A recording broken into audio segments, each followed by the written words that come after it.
Meu nome é Zorá, e aos 29 anos, eu estava em um vestido de noiva feito sob medida de $20.000, olhando para um salão de baile cavernoso e vazio. Sem pais, sem irmão, sem convidados, apenas um único envelope grosso cor creme encostado no arranjo de mesa principal. O bilhete dentro da caixa não trazia parabéns. Nenhum pedido de desculpas. Dizia simplesmente: não iremos. Acostume-se.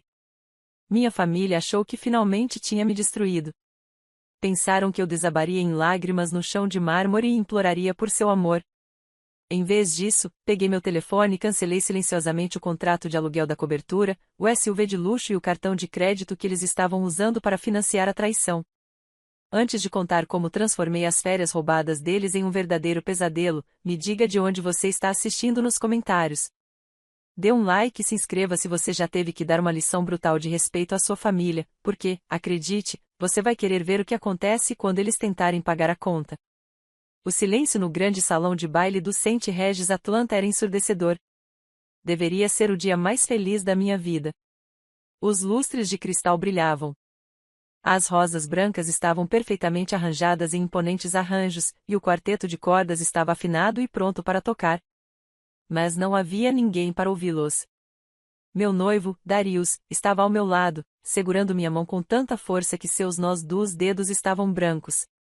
Ele parecia mais magoado do que eu. Estávamos esperando havia uma hora. Meu telefone estava em silêncio. Minha mãe, Bernice, não atendia. Meu pai, Desmond, foi encaminhado diretamente para a caixa postal. E meu irmão Malik, o filho predileto da nossa família, que nunca tinha trabalhado um dia sequer na vida, postou um story no Instagram 2 horas atrás, mas apagou imediatamente. A coordenadora do evento, uma mulher chamada Sarah, a quem eu havia pago uma fortuna, caminhou em nossa direção. Seus saltos tilintavam no chão polido, ecoando como tiros na sala vazia. Ela parecia pálida, sua máscara profissional escorregando. Zorá, sussurrou.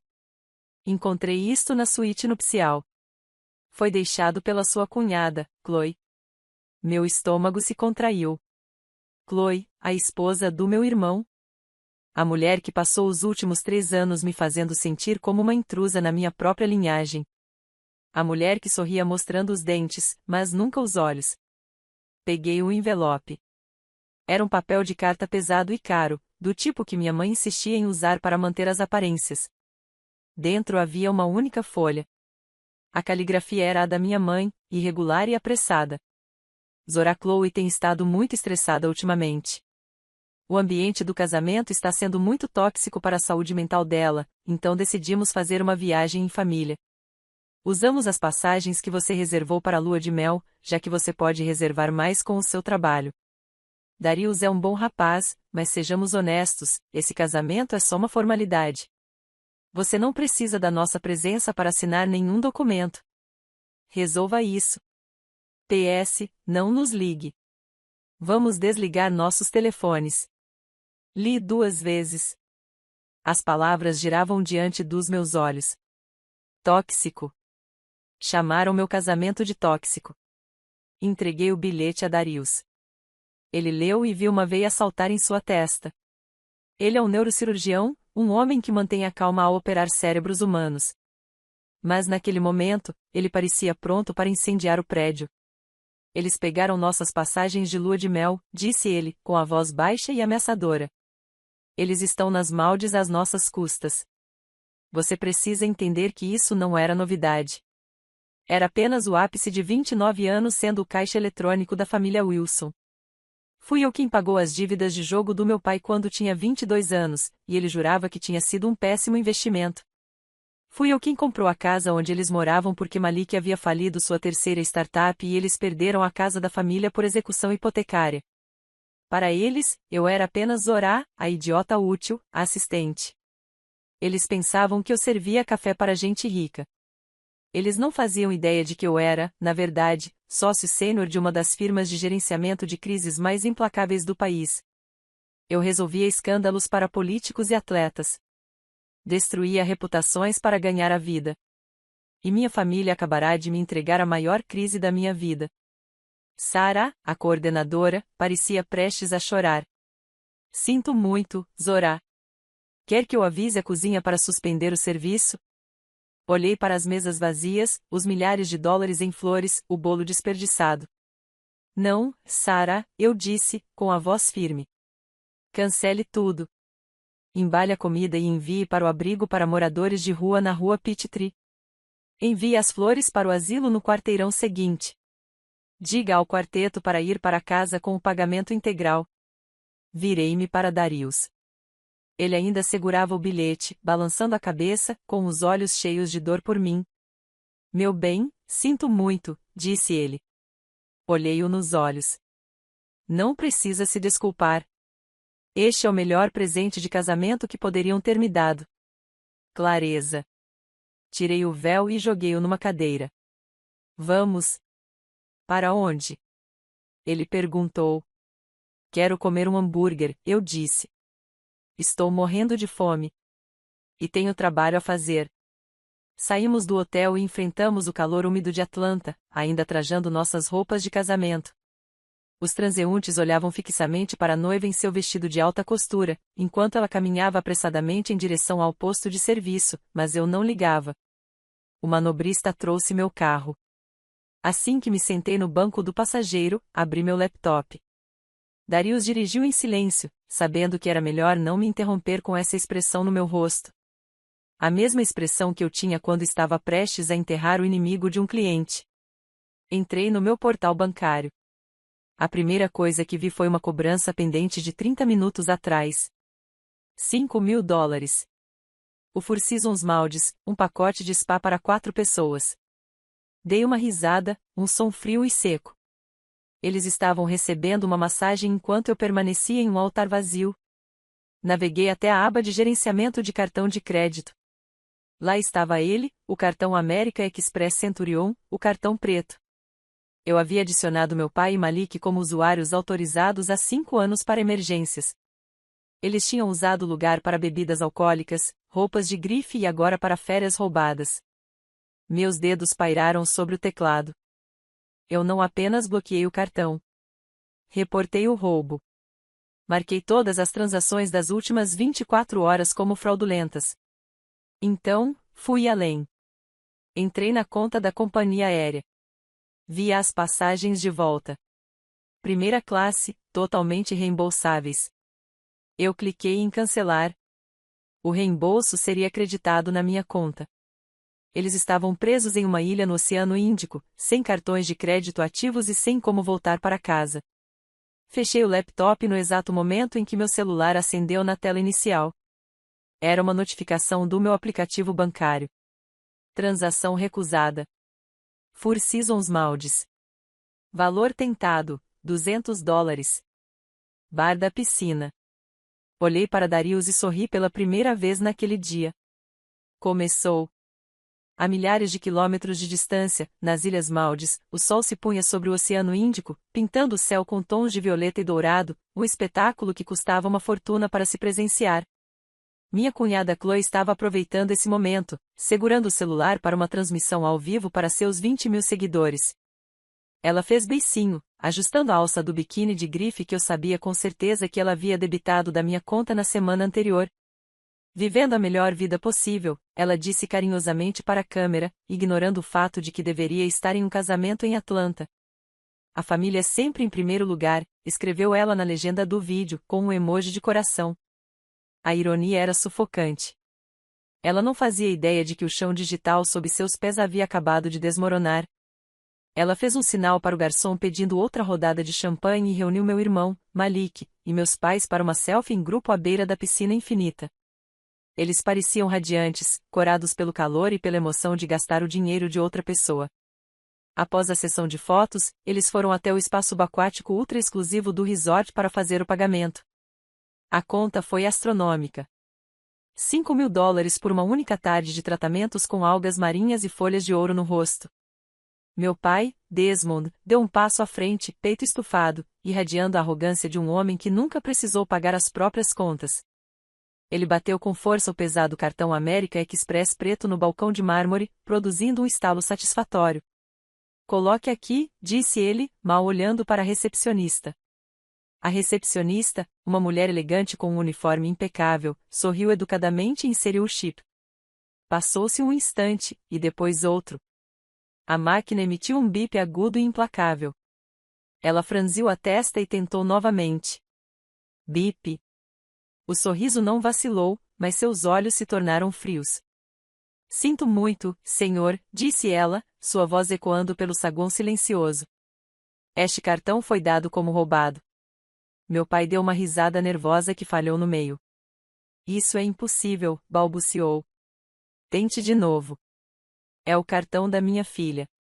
Ela autoriza tudo. Eu estava sentado em uma mesa em uma lanchonete em Atlanta, no meio de um cheeseburger com bacon, quando meu telefone começou a vibrar. Era meu pai. Dei um gole lento no meu milkshake antes de responder. Não disse olá. Zorá, o que você fez? Meu pai sibilou, com a voz trêmula de raiva e pânico. O cartão não está funcionando. Estão dizendo que foi roubado. Resolvam isso imediatamente. Estamos no caixa. As pessoas estão olhando fixamente. Engoli um pedaço do meu hambúrguer. Não levantei a voz. Não chorei. Eu simplesmente disse: ninguém mais vai pagar suas férias, pai. Aceite isso. E desliguei. Bloqueei o número imediatamente depois. De volta às Maldives, a situação estava se deteriorando rapidamente. A recepcionista fez sinal para o gerente sobre um homem grande que parecia menos um funcionário da hotelaria e mais um segurança. Ele aproximou-se do balcão, com um rosto impassível. Senhor, se o senhor não puder providenciar uma forma de pagamento alternativa imediatamente, seremos obrigados a envolver as autoridades locais. A apropriação indébita de serviços é uma ofensa grave aqui. Minha mãe, Bernice, começou a hiperventilar, agarrando o peito num espetáculo que teria ganhado prêmio se alguém acreditasse nela. Malik tentou entregar seu próprio cartão de crédito, mas todos sabiam que o limite era de $500. A transação foi recusada imediatamente. Chloe interrompeu a transmissão ao vivo. A realidade da situação a atingiu em cheio. Eles estavam presos em uma ilha com uma conta de $5.000 e sem acesso a dinheiro. O olhar do gerente desviou-se para o pulso dela. O Rolex Submariner. Era um presente que eu lhe comprara 2 anos atrás, quando ainda tentava conquistar o coração deles, tentando ser a cunhada perfeita. Valia $12.000. Precisaremos de garantia, disse o gerente, sem deixar espaço para discussão. Até que os fundos sejam transferidos, disse ele, estendendo a mão. Chloe olhou para Malik, esperando que ele lutasse por ela. Mas meu irmão apenas encarava o chão, humilhado e impotente sem meu dinheiro para sustentá-lo. Com as mãos trêmulas e lágrimas de pura raiva escorrendo pelo rosto, Chloe desabotoou o relógio. Ela o atirou com força sobre o balcão, o metal pesado atingindo o mármore com um baque surdo. Enquanto eram escoltados para fora do spa, não para sua luxuosa vila, mas para a recepção para resolverem sua situação de hospedagem, o olhar de Chloe mudou de constrangimento para um ódio frio e implacável. A guerra tinha começado oficialmente. O voo de volta das Maldives foi uma caminhada da vergonha de 20 horas na classe econômica, financiada por um cartão de emergência estourado que Malik havia escondido na meia. Eles chegaram ao exclusivo arranha-céu de Buckhead, em Atlanta, com a aparência de sobreviventes de um naufrágio, desgrenhados, irritados e com o cheiro de ar viciado de avião. Eles esperavam entrar na cobertura climatizada onde eu os havia deixado morar de graça nos últimos 3 anos, se jogar nos sofás de couro italiano e planejar sua vingança contra mim. Eles esperavam o conforto da casa que alegavam ser deles, mas que legalmente pertencia à filha que haviam descartado. Eles ignoraram o porteiro, que geralmente os cumprimentava com um sorriso, mas hoje mantinha a cabeça baixa, digitando furiosamente em seu computador. Eles pegaram o elevador privativo até o 42º andar, o silêncio no vagão carregado com a raiva contida da minha mãe. Quando a porta deslizou, eles não pisaram no tapete macio do hall de entrada. Em vez disso, entraram em um campo minado de seus próprios pertences. O corredor parecia um bazar de garagem chique que deu errado. Caixas de papelão estavam empilhadas do chão ao teto, todas etiquetadas com caneta preta. Cozinha, quarto principal, a bagunça do Malik. As roupas de grife deles estavam amontoadas em sacos de lixo transparentes, que se encostavam precariamente nas paredes. Minha mãe, Bernice, deu um suspiro de espanto, agarrando o peito. Meu pai, Desmond, encarava a montanha de caixas, o rosto adquirindo uma tonalidade roxa perigosa. Chloe foi a primeira a reagir. Ela marchou até as portas duplas de mogno e digitou o código na fechadura inteligente. Acesso negado. A voz automatizada soou alegremente. Chloe deu outro soco, desta vez com mais força. Acesso negado. Ela chutou a porta, o salto deixando uma marca na madeira. Abra essa porta, Zorá! Ela gritou, com a voz embargada. Eu sei que você está aí dentro, sua bruxinha insignificante. Não houve resposta. O apartamento estava em silêncio. Meu pai se juntou a ele, socando a madeira com o punho. Esta é a minha casa, bradou ele, com a voz ecoando pelo corredor de mármore. Você não pode me trancar para fora da minha própria casa. Abra imediatamente. O barulho era ensurdecedor. Nos outros apartamentos, os cães começaram a latir. Em seguida, as portas das unidades vizinhas se abriram um pouco. Eram médicos, advogados e magnatas da tecnologia, pessoas que pagavam um preço alto por paz e privacidade. Eles saíram para o corredor, com os celulares em mãos, gravando o espetáculo da família Wilson em colapso nervoso no corredor. Minha mãe, que se orgulhava de ser a personificação da elegância, agora gritava como uma banshee, tentando rasgar um saco de lixo para encontrar seus sapatos.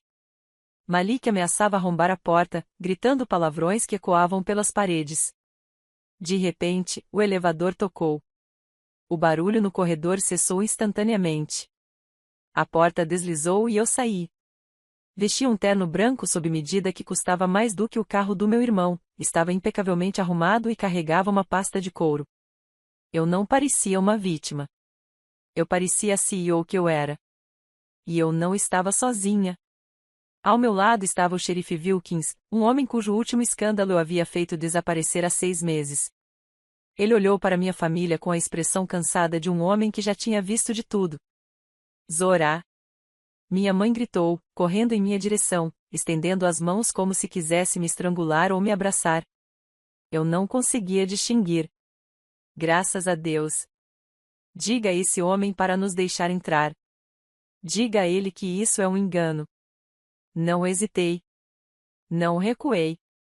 Simplesmente abri a pasta e retirei um documento com um carimbo vermelho na capa. Não é um engano, mãe, eu disse, com a voz calma e serena.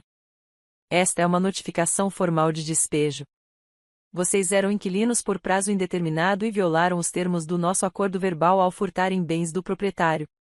Seu contrato de locação está rescindido imediatamente. Meu pai encarava o papel, abrindo e fechando a boca. Vocês não podem fazer isso, sussurrou. Nós temos direitos. O xerife Wilkins deu um passo à frente, com a mão casualmente apoiada no cinto. Na verdade, Sr. Wilson, não. A propriedade pertence à Sra. Wilson. A escritura está em nome dela. As contas de luz e água estão em nome dela. Vocês são, essencialmente, invasores. E já que você perturbou a paz, tem exatamente 5 minutos para pegar suas caixas e desocupar o local antes que eu o prenda por invasão de propriedade. Chloe soltou um som que era meio soluço, meio grito. Para onde vamos? Lamentou ela, olhando para a montanha de sacos de lixo. Olhei para ela, depois para meus pais e finalmente para Malik. Verifiquei meu relógio. Isso me parece um problema pessoal, eu disse. Sugiro que você comece a se mexer. O elevador está esperando. O Starlight Motel, nos arredores de Atlanta, era muito diferente da cobertura em Buckhead. O letreiro de neon piscava com um zumbido ameaçador, e o carpete do quarto individual deles cheirava a décadas de más decisões. Minha mãe, Bernice, sentou-se na beira do colchão afundado, chorando em uma toalha áspera. Ela lamentava ter criado uma víbora, dizendo que eu era uma criança ingrata que havia esquecido seu lugar. Ela não se culpou pelo roubo nem pelas mentiras. Ela me culpou pelas consequências. Meu pai, Desmond, andava de um lado para o outro no espaço apertado, resmungando sobre processos judiciais e respeito, enquanto Chloe estava sentada num canto, apagando freneticamente comentários negativos de suas redes sociais. Mas era meu irmão Malik quem fervilhava com um tipo diferente de energia.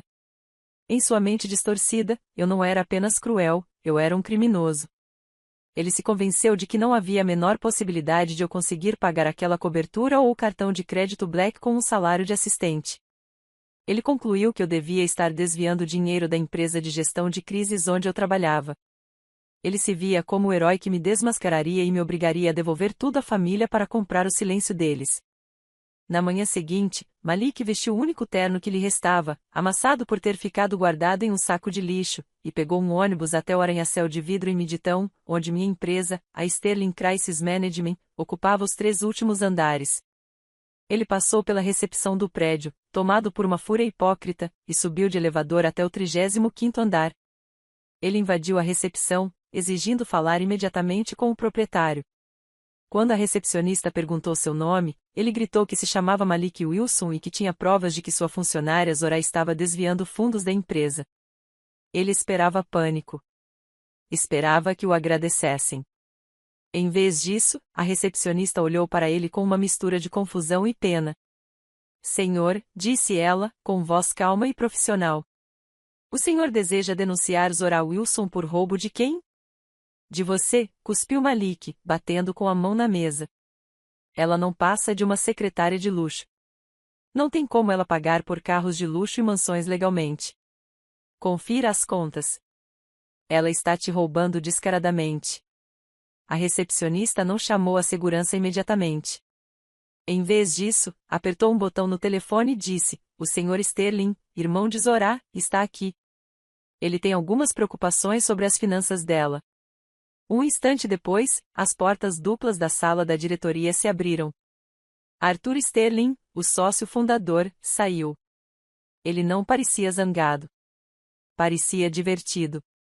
Jovem rapaz, disse Arthur, cruzando os braços. Zora não rouba desta empresa. Zora possui 30% desta empresa. Ela não é assistente. Ela é a sócia-gerente e nossa principal solucionadora de problemas. O único motivo pelo qual esta empresa obteve lucros recordes no ano passado foi por causa da sua irmã. Malik congelou. O ar lhe faltou os pulmões.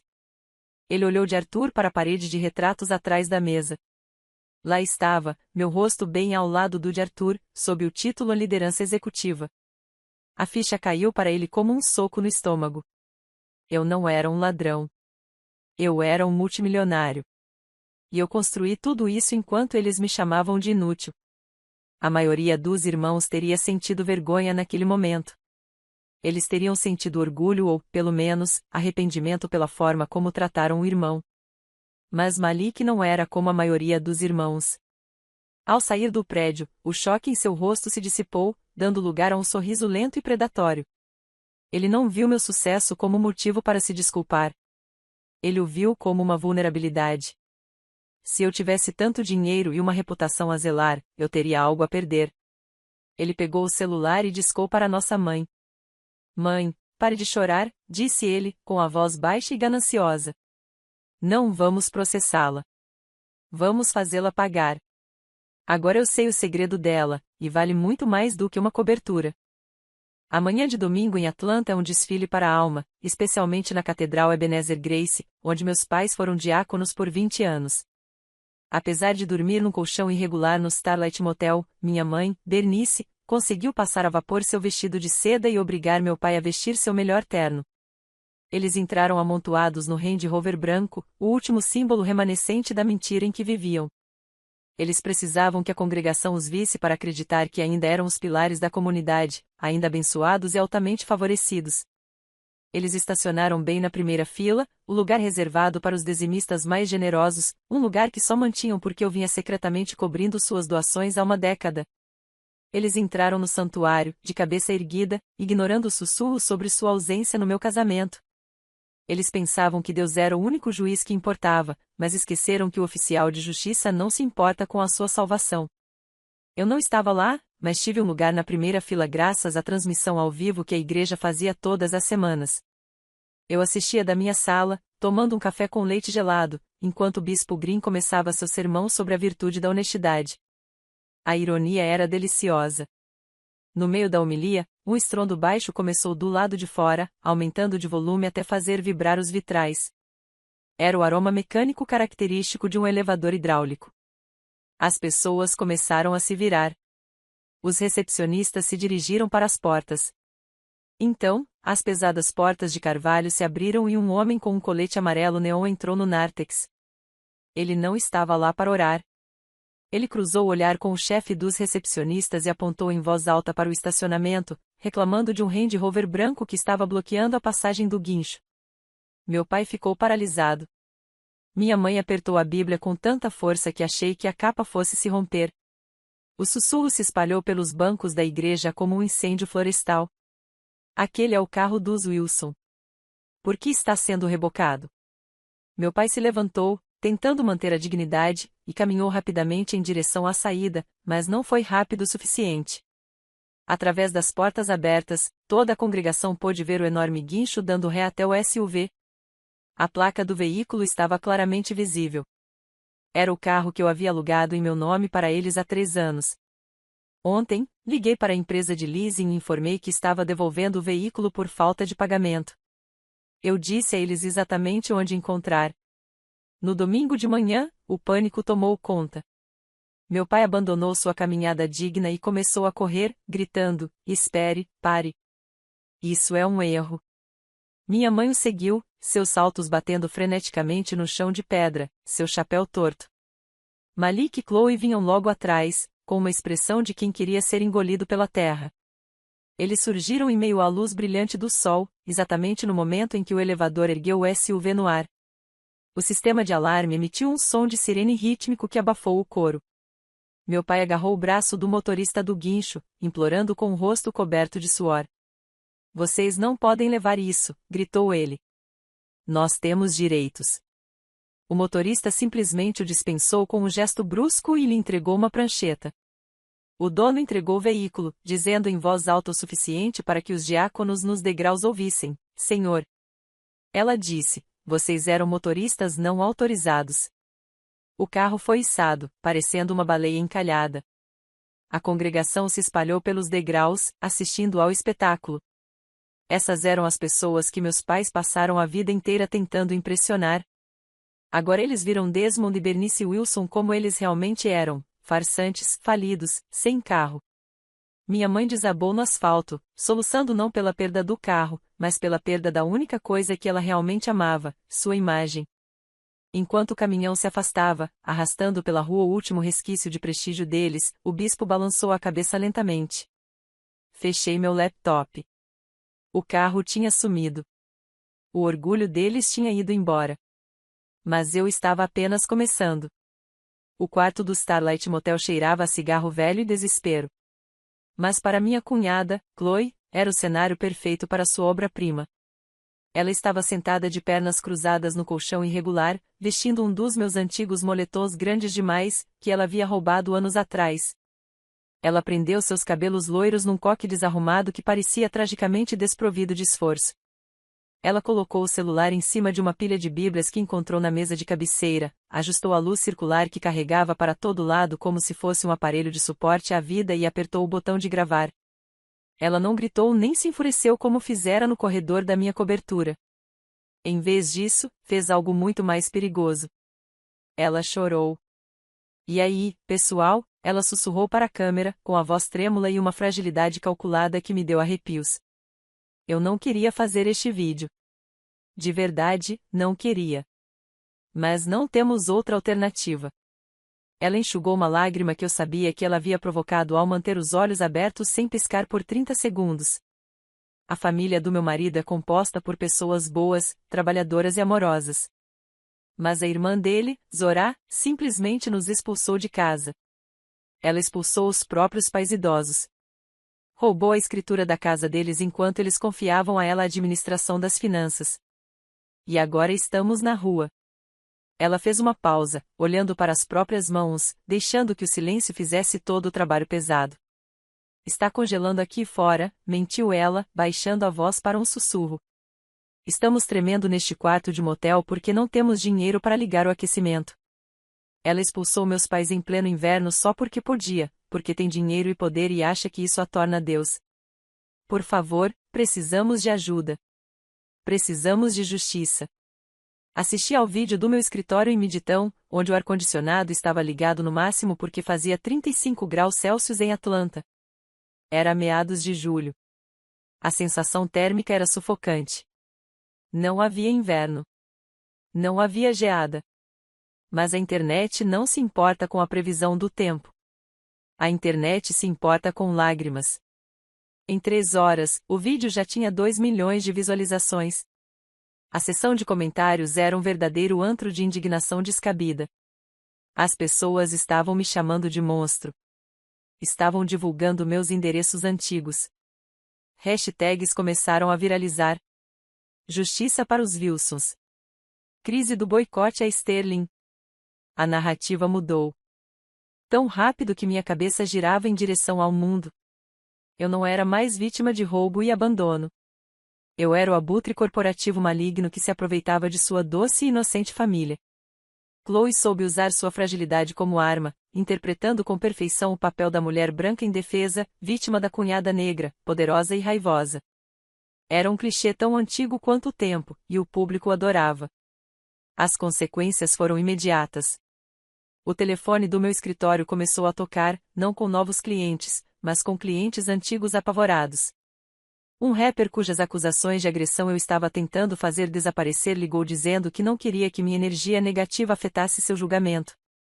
Um assessor de um senador enviou um e-mail suspendendo nosso contrato, alegando questões de imagem.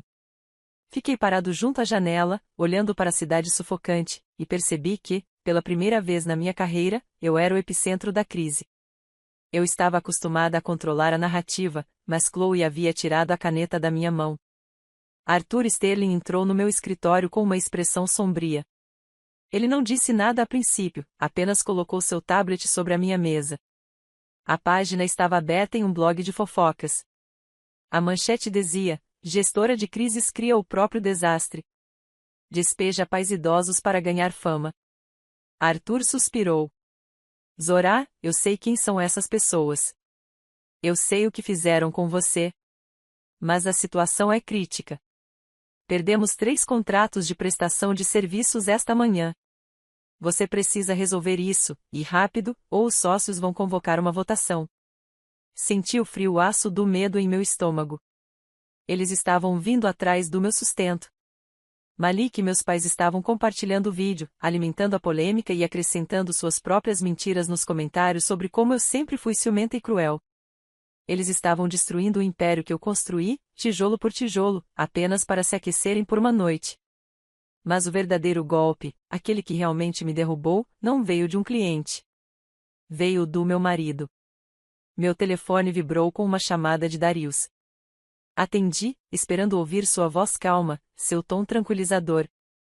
Em vez disso, ouvi o ruído de fundo do hospital, o bip agudo dos monitores e o zumbido baixo de conversas urgentes. Zorá, disse ele, e sua voz estava tensa, forçada de um jeito que eu nunca tinha ouvido antes. Preciso que você me escute. Acabei de ser chamado ao escritório do chefe de cirurgia. Meu coração parou. Por quê? Perguntei, agarrando a borda da minha mesa. É um paciente? Aconteceu alguma coisa? Não, Zorá, não é um paciente. É o conselho. Eles viram o vídeo. Eles viram os comentários pedindo minha demissão porque sou casado com a mulher que maltrata idosos. Pacientes estão ligando para a administração perguntando se o médico que opera seus cérebros é um sociopata por associação. Ele fez uma pausa e eu pude ouvi-lo respirar com dificuldade. Me colocaram em licença administrativa. Zorá, enquanto aguardam uma investigação sobre meu caráter. Eles me mandaram para casa.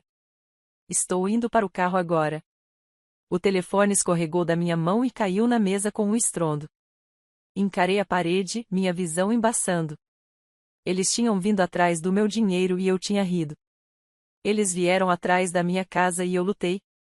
Mas agora vieram atrás de Dário. Eles haviam tocado na única pessoa no mundo que me amava incondicionalmente. Chloe queria uma guerra. Ela queria me pintar como a vilã. Ela não fazia ideia de que tinha acabado de me dar a motivação para me tornar exatamente isso. Se eles queriam um monstro, eu mostraria um monstro a eles. Não gritei quando a ligação caiu. Eu não joguei meu telefone contra a parede.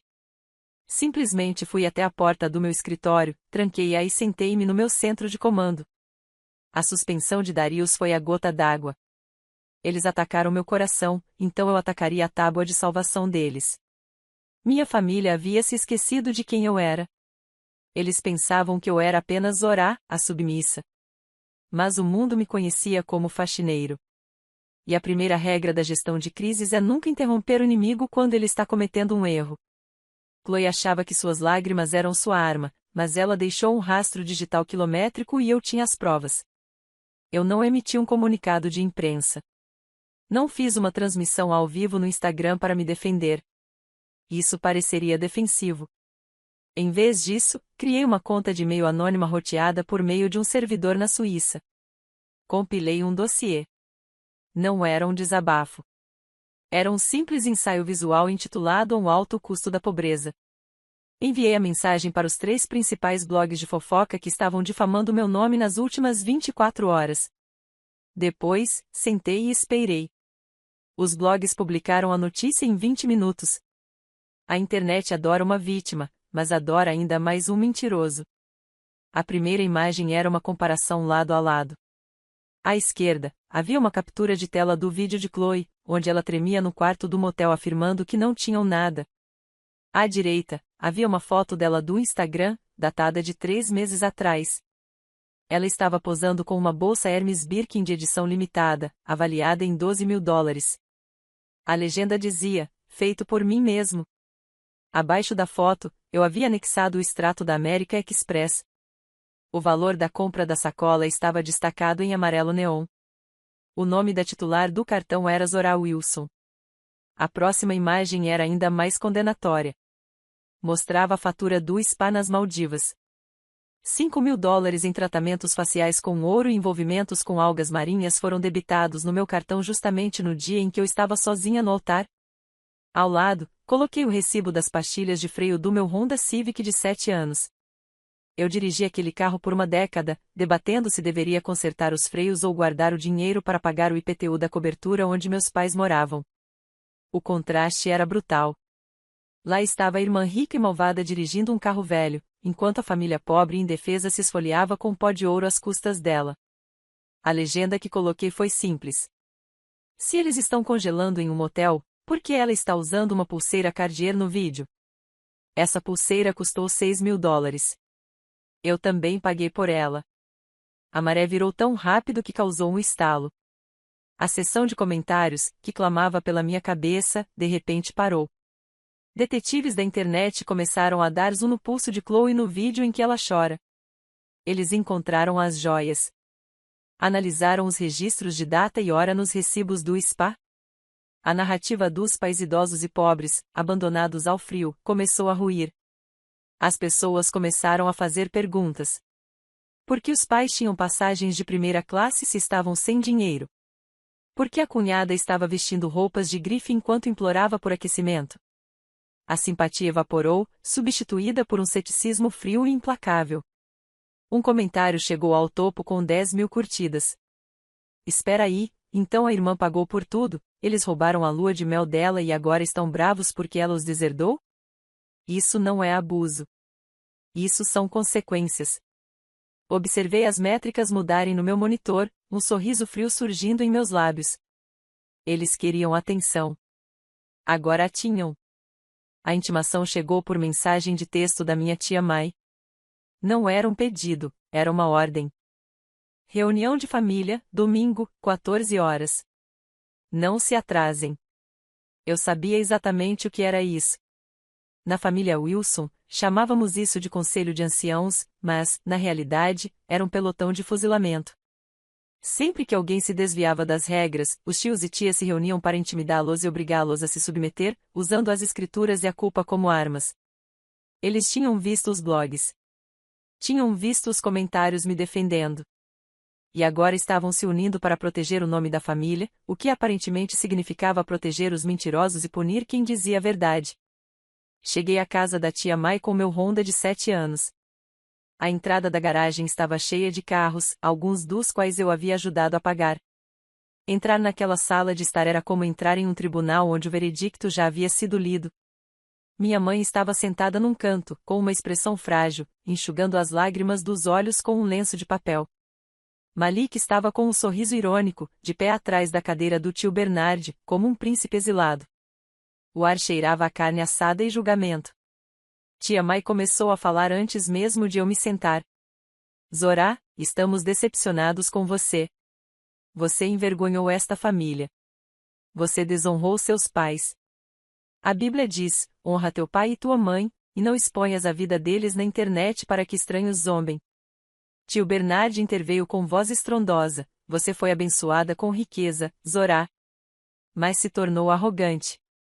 Você acha que, por ter um pouco de dinheiro, pode ditar as regras aos mais velhos? Somos uma comunidade. Nos apoiamos mutuamente. Não chutamos a família quando ela está em dificuldades. Eles continuaram por 20 minutos. Me chamaram de egoísta. Me chamaram de perdida. Disseram-me que eu precisava pedir desculpas a Chloe pelo estresse, aos meus pais pelo despejo e ao Malik por ter ferido seu orgulho. Eles exigiram que eu reativasse os cartões de crédito e pagasse imediatamente um novo apartamento para meus pais, como forma de demonstrar meu arrependimento. Sentei-me ali na poltrona de encosto alto, com o rosto impassível e as mãos apoiadas na minha bolsa de couro. Deixei-os falar até ficarem sem fôlego. Deixei-os extravasar cada gota de sua indignação. Quando a sala finalmente se acalmou, aguardando meu pedido de desculpas, eu me levantei. Não levantei a voz. Não citei as escrituras. Meti a mão na minha bolsa e tirei uma pilha de envelopes brancos. Caminhei ao redor do círculo de cadeiras, entregando-os um a um. Para você, tio Bernard, eu disse, colocando um envelope grosso em seu colo. Para você, tia Mai. Primo Dante, tia Sheila. Eles olharam para os envelopes, confusos. O que é isso? Perguntou tia Mai, franzindo a testa. É uma carta de desculpas. Abra-a, eu disse calmamente. O som de papel sendo rasgado ecoou pela sala. O tio Bernard pegou uma planilha. Nela, constava um empréstimo de $20.000 que lhe fiz há 5 anos para um lava-jato que nunca abriu. Ele nunca me devolveu um centavo. Tia Mai mostrou um extrato bancário comprovando que eu paguei os $15.000 pela reabilitação do filho dela, mesmo ela tendo jurado que ia pagar. Meu primo Dante encarava o recibo da fiança, que eu havia pago para que ele não passasse o dia de ação de graças na cadeia do condado. Voltei para o centro da sala. O silêncio era pesado, sufocante. A justa indignação havia se dissipado, substituída pela fria e dura realidade da própria hipocrisia. Olhei cada um deles nos olhos. Todos nesta sala têm algo a dizer sobre como gasto meu dinheiro e como trato minha família. Mas reparei que as únicas pessoas que me criticam são as que vivem às minhas custas há anos. Apontei para os envelopes. Esses são os seus registros. Esse é o preço das suas opiniões. Fiz uma pausa, deixando o peso do momento recair sobre seus ombros. Se houver alguém nesta sala que não tenha dívidas comigo, alguém que tenha pago o que deve e nunca me tenha pedido um centavo, essa pessoa tem a palavra. Você pode me dar uma lição sobre obrigações familiares. Eu esperei 1 segundo, 5 segundos, 10 segundos. O tio Bernard olhou para os seus sapatos. A tia Mai dobrou o papel nervosamente e enfiou no bolso.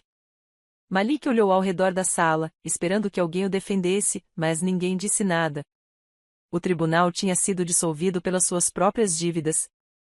Ótimo, eu disse, pegando na minha mala. Já que todos estamos cientes da nossa situação, vou embora. Não me liguem mais pedindo dinheiro. O banco de Zorá está permanentemente fechado. Virei-me nos calcanhares e saí pela porta da frente, deixando-os sentados no silêncio da própria vergonha. O desespero tem um cheiro característico. Cheira a suor, perfume barato e más decisões. Meu irmão Malik estava arrasado. Depois da humilhação na reunião do Conselho de Anciãos, ele não saiu para procurar emprego. Ele não se desculpou. Em vez disso, decidiu reforçar sua ilusão de que o mundo lhe devia algo para viver. Ele encontrou um grupo de investidores privados, que é um termo educado para tubarões solitários operando nos fundos de uma boate de striptease no centro de Atlanta. Ele apresentou a eles uma ideia revolucionária de aplicativo que existia apenas em sua cabeça. Mas não foi isso que os convenceu.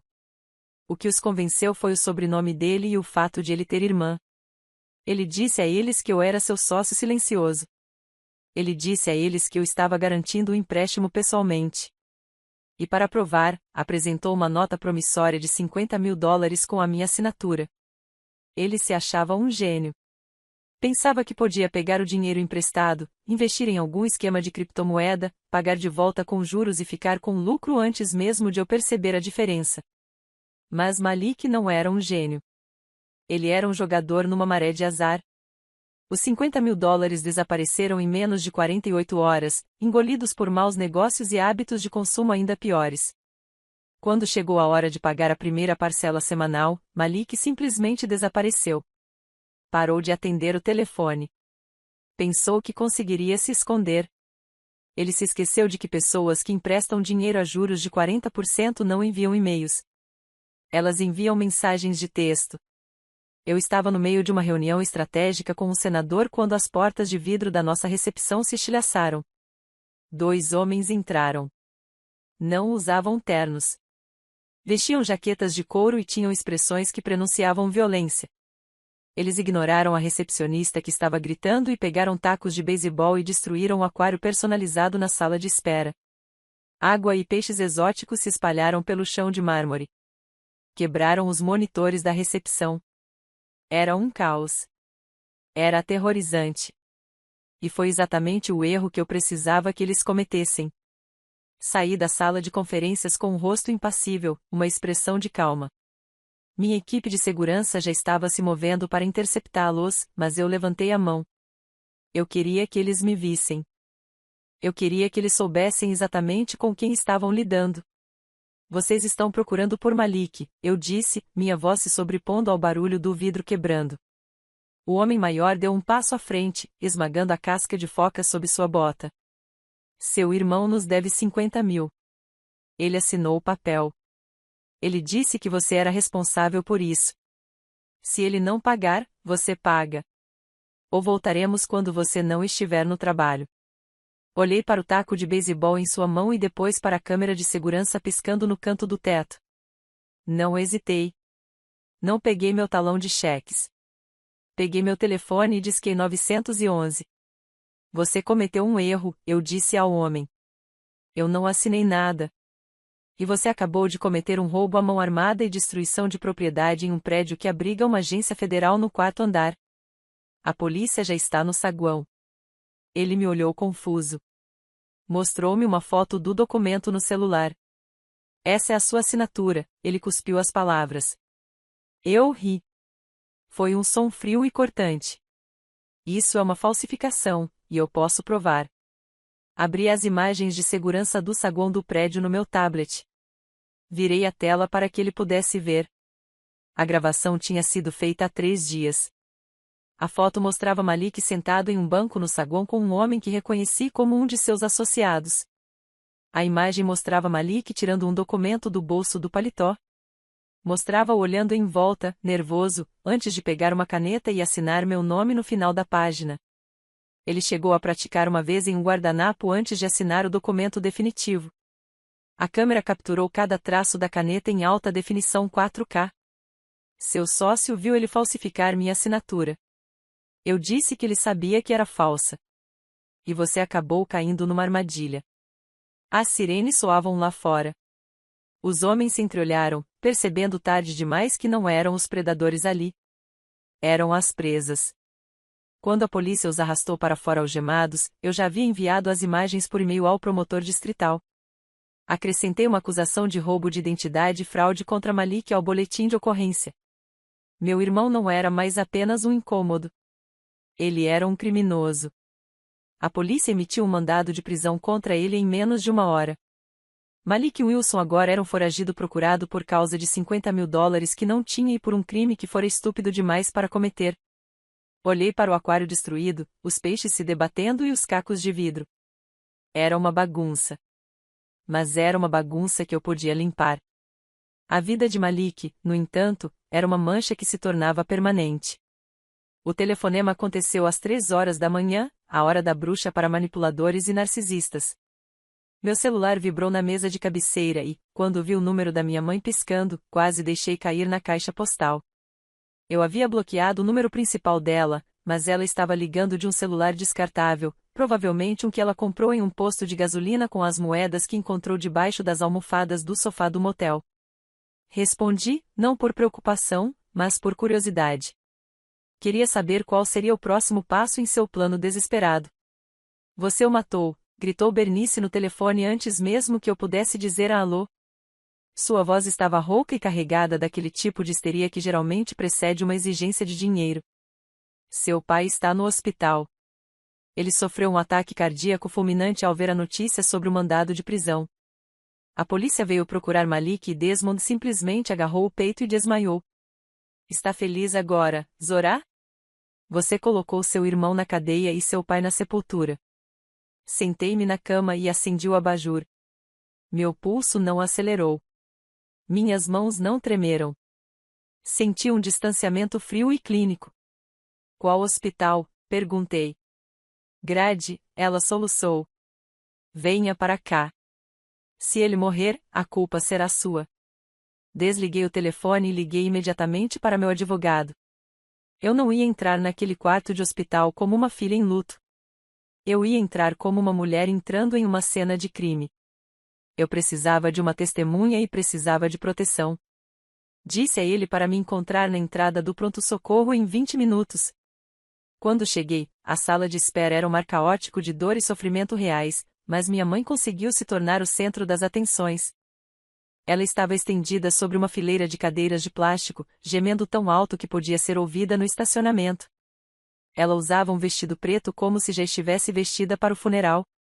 Quando me viu caminhando em sua direção, ladeado por um homem de elegante terno italiano, seus olhos se estreitaram. Ela se levantou, apontando um dedo trêmulo para o meu rosto. Vejam quem finalmente resolveu aparecer, gritou, atraindo os olhares de todas as enfermeiras e seguranças por perto. A filha pródiga. Você fez isso. Você o estressou com suas mentiras e sua vingança. Eu a ignorei. Fui direto para o posto de enfermagem. Meu nome é Zorá Wilson, disse a enfermeira da triagem. Meu pai, Desmond Wilson, foi internado. Preciso falar com o médico dele imediatamente. A enfermeira olhou para mim e depois para minha mãe, que agora se agarrava à lapela do meu advogado, implorando que ele salvasse seu marido da minha crueldade. Os olhos da enfermeira reviraram levemente, um movimento microscópico que me disse tudo o que eu precisava saber. Ele está no quarto 4, disse ela. O médico está com ele agora. Voltei para a baia 4, com minha mãe atrás de mim, gritando acusações. Abri a cortina. Meu pai estava deitado na cama, conectado ao monitor que emitia um sinal sonoro com uma pulsação rítmica constante. Ele parecia pálido, com os olhos fechados e a respiração superficial. Foi uma atuação convincente. Se eu não tivesse passado 29 anos vendo fingir doenças para não pagar as contas, talvez eu tivesse me preocupado. O médico se virou. Parecia exausto. Segurava uma prancheta e olhou do meu pai para mim. Você é a filha? Sim, eu disse. Ele está morrendo. Minha mãe se jogou aos pés da cama. Diga ao médico dela. Diga que ela partiu o coração dele. O médico suspirou e ajeitou os óculos. Ele olhou para o monitor e depois para nós. Senhora Wilson, seu pai não teve um ataque cardíaco. As enzimas dele estão normais. O eletrocardiograma está normal. Minha mãe parou de chorar imediatamente. O que você quer dizer? Ela retrucou bruscamente. Ele desabou. Estava agarrando o peito. Ele desmaiou porque seu nível de açúcar no sangue estava perigosamente baixo. Disse o médico, com a voz monótona, ele está com hipoglicemia. Com base nos exames de sangue, ele não ingeriu nada substancial nas últimas 24 horas. Ele não está morrendo, senhora Wilson. Ele está com fome. O silêncio que preenchia o pequeno espaço delimitado por cortinas era mais pesado que chumbo. Olhei para meu pai. Suas pálpebras tremeram. Ele sabia que o jogo tinha acabado. Ele havia se privado de comida por um dia para simular uma emergência médica, na esperança de me fazer sentir culpada e me levar a retirar as acusações contra Malik, ou talvez apenas para me colocar na mesma sala para que pudessem me emboscar. Foi patético. Foi baixo até para eles. Recorri à minha mãe. Você me ligou às 3 da manhã e me disse que eu o matei porque ele pulou ao almoço. Ele estava tão estressado que não conseguia comer, ela gritou, tentando mudar de assunto. Ele estava preocupado com o filho. Olhei para o médico. Dê alta a ele, eu disse. E envie a conta para o endereço que consta em sua licença. Não vou pagar por isso. Virei-me nos calcanhares e saí. Minha mãe agarrou meu braço com força, como um torno. Você não pode simplesmente ir embora. Ele precisa de uma carona. Não temos mais o carro por sua causa.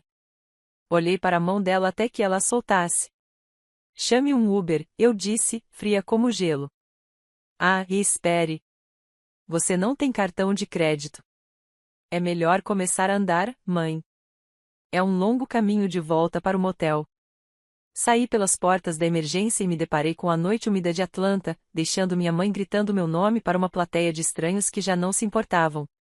Eles tentaram usar minha humanidade contra mim, mas esqueceram um detalhe importante: eu a havia perdido há anos. A mensagem de texto da Chloe chegou 2 dias depois do fiasco no hospital, enquanto eu revisava as minutas da ordem de restrição contra meu irmão. A conversa foi desprovida dos emojis habituais e da falsa cordialidade. Precisamos conversar a sós. Sem paz, sem Malik, apenas negócios. Soube imediatamente que o fim estava próximo. Os ratos não estavam apenas fugindo do navio que afundava. Eles estavam se voltando uns contra os outros. Escolhi o local com cuidado, o bar do lobby do Ritz-Carlton no centro de Atlanta. Era público o suficiente para garantir minha segurança, mas caro bastante para fazer Chloe se sentir confortável, para fazê-la pensar que estava de volta ao mundo que ela sentia que merecia.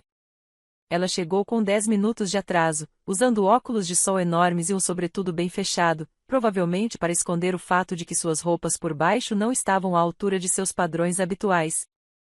Ela deslizou para a mesa em frente à minha e pediu uma taça do champanhe mais caro do cardápio sem nem olhar para mim. Ela engoliu metade de uma vez só antes de finalmente tirar os óculos. Seus olhos estavam duros. A fragilidade que ela demonstrava no TikTok havia desaparecido, substituída por um olhar frio e calculista. Acabou para mim, Zorá, disse ela, com a voz baixa e desprovida de qualquer emoção. Cansei do motel. Cansei de chorar e cansei completamente da sua família. Dei um gole na minha água com gás. Eu achava que a família era tudo, Chloe. Não foi isso que você disse aos seus seguidores? Ela soltou uma risada áspera e amarga. Por favor, isso foi para a plateia. Vamos ser realistas. Seus pais são exaustivos. Eles são barulhentos. Eles são carentes. E são obcecados com as aparências que não podem bancar. E o seu irmão, ela zombou, franzindo os lábios em desgosto. Malik é uma criança pobre e iludida. Pensei que casar com ele seria um passo à frente. Pensei que vocês cuidassem uns dos outros. Pensei que estava me casando com a excelência negra, mas acabei me casando com um circo. Senti um lampejo de raiva ao ouvir a expressão a vocês, mas reprimi o sentimento. Eu precisava que ela continuasse falando. Eu precisava que ela cavasse o buraco ainda mais fundo. Então, você está infeliz? Perguntei, mantendo a voz neutra. Infeliz não chega nem perto de descrever, ela retrucou, cuspindo as palavras. Estou enojado. Estou farto do cheiro daquele motel. Estou farto de fingir que respeito seu pai quando ele não passa de um vigarista de terno barato. Eu deveria ter ficado com pessoas que entendem como o mundo realmente funciona. Eu deveria ter sabido que não devia me misturar com uma família como a sua. É sempre uma confusão com vocês. Sempre barulho, sempre bagunça. Pronto. O racismo que vinha fervilhando sob a superfície há 3 anos, mascarado por sorrisos e elogios disfarçados. Ela não nos odiava apenas porque éramos pobres. Ela nos odiava porque se achava inerentemente superior a nós. Então, qual é a solução, Chloe? Perguntei, recostando-me. Ela inclinou-se para a frente, os olhos brilhando de ganância. Uma indenização? Você quer que eu vá embora? Quer salvar a preciosa reputação da sua família? Ótimo! Me pague $500.000 em dinheiro vivo.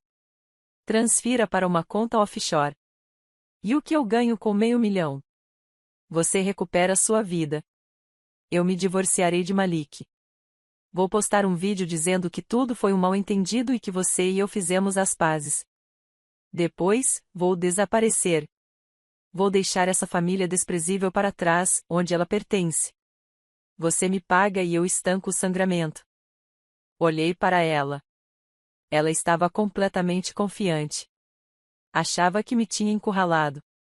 Ela pensou que eu pagaria qualquer coisa para acabar com a humilhação pública. Ela não percebeu que a humilhação fazia parte do plano. $500.000, repeti lentamente, certificando-me de que minha pronúncia fosse perfeita. Para me divorciar de Malik e admitir que nunca o amei. Amor, ela zombou, servindo o resto do champanhe em sua taça. Querida, amor não paga por Hermes. Malik foi um investimento, e um investimento ruim. Agora estou minimizando minhas perdas. Temos um acordo? Olhei para ela por um longo momento, deixando o silêncio se prolongar. Fingi estar ponderando as opções. Fingi ser a irmã desesperada tentando salvar sua família. Tudo bem, eu disse baixinho. $500.000, mas preciso de tempo para liquidar alguns bens.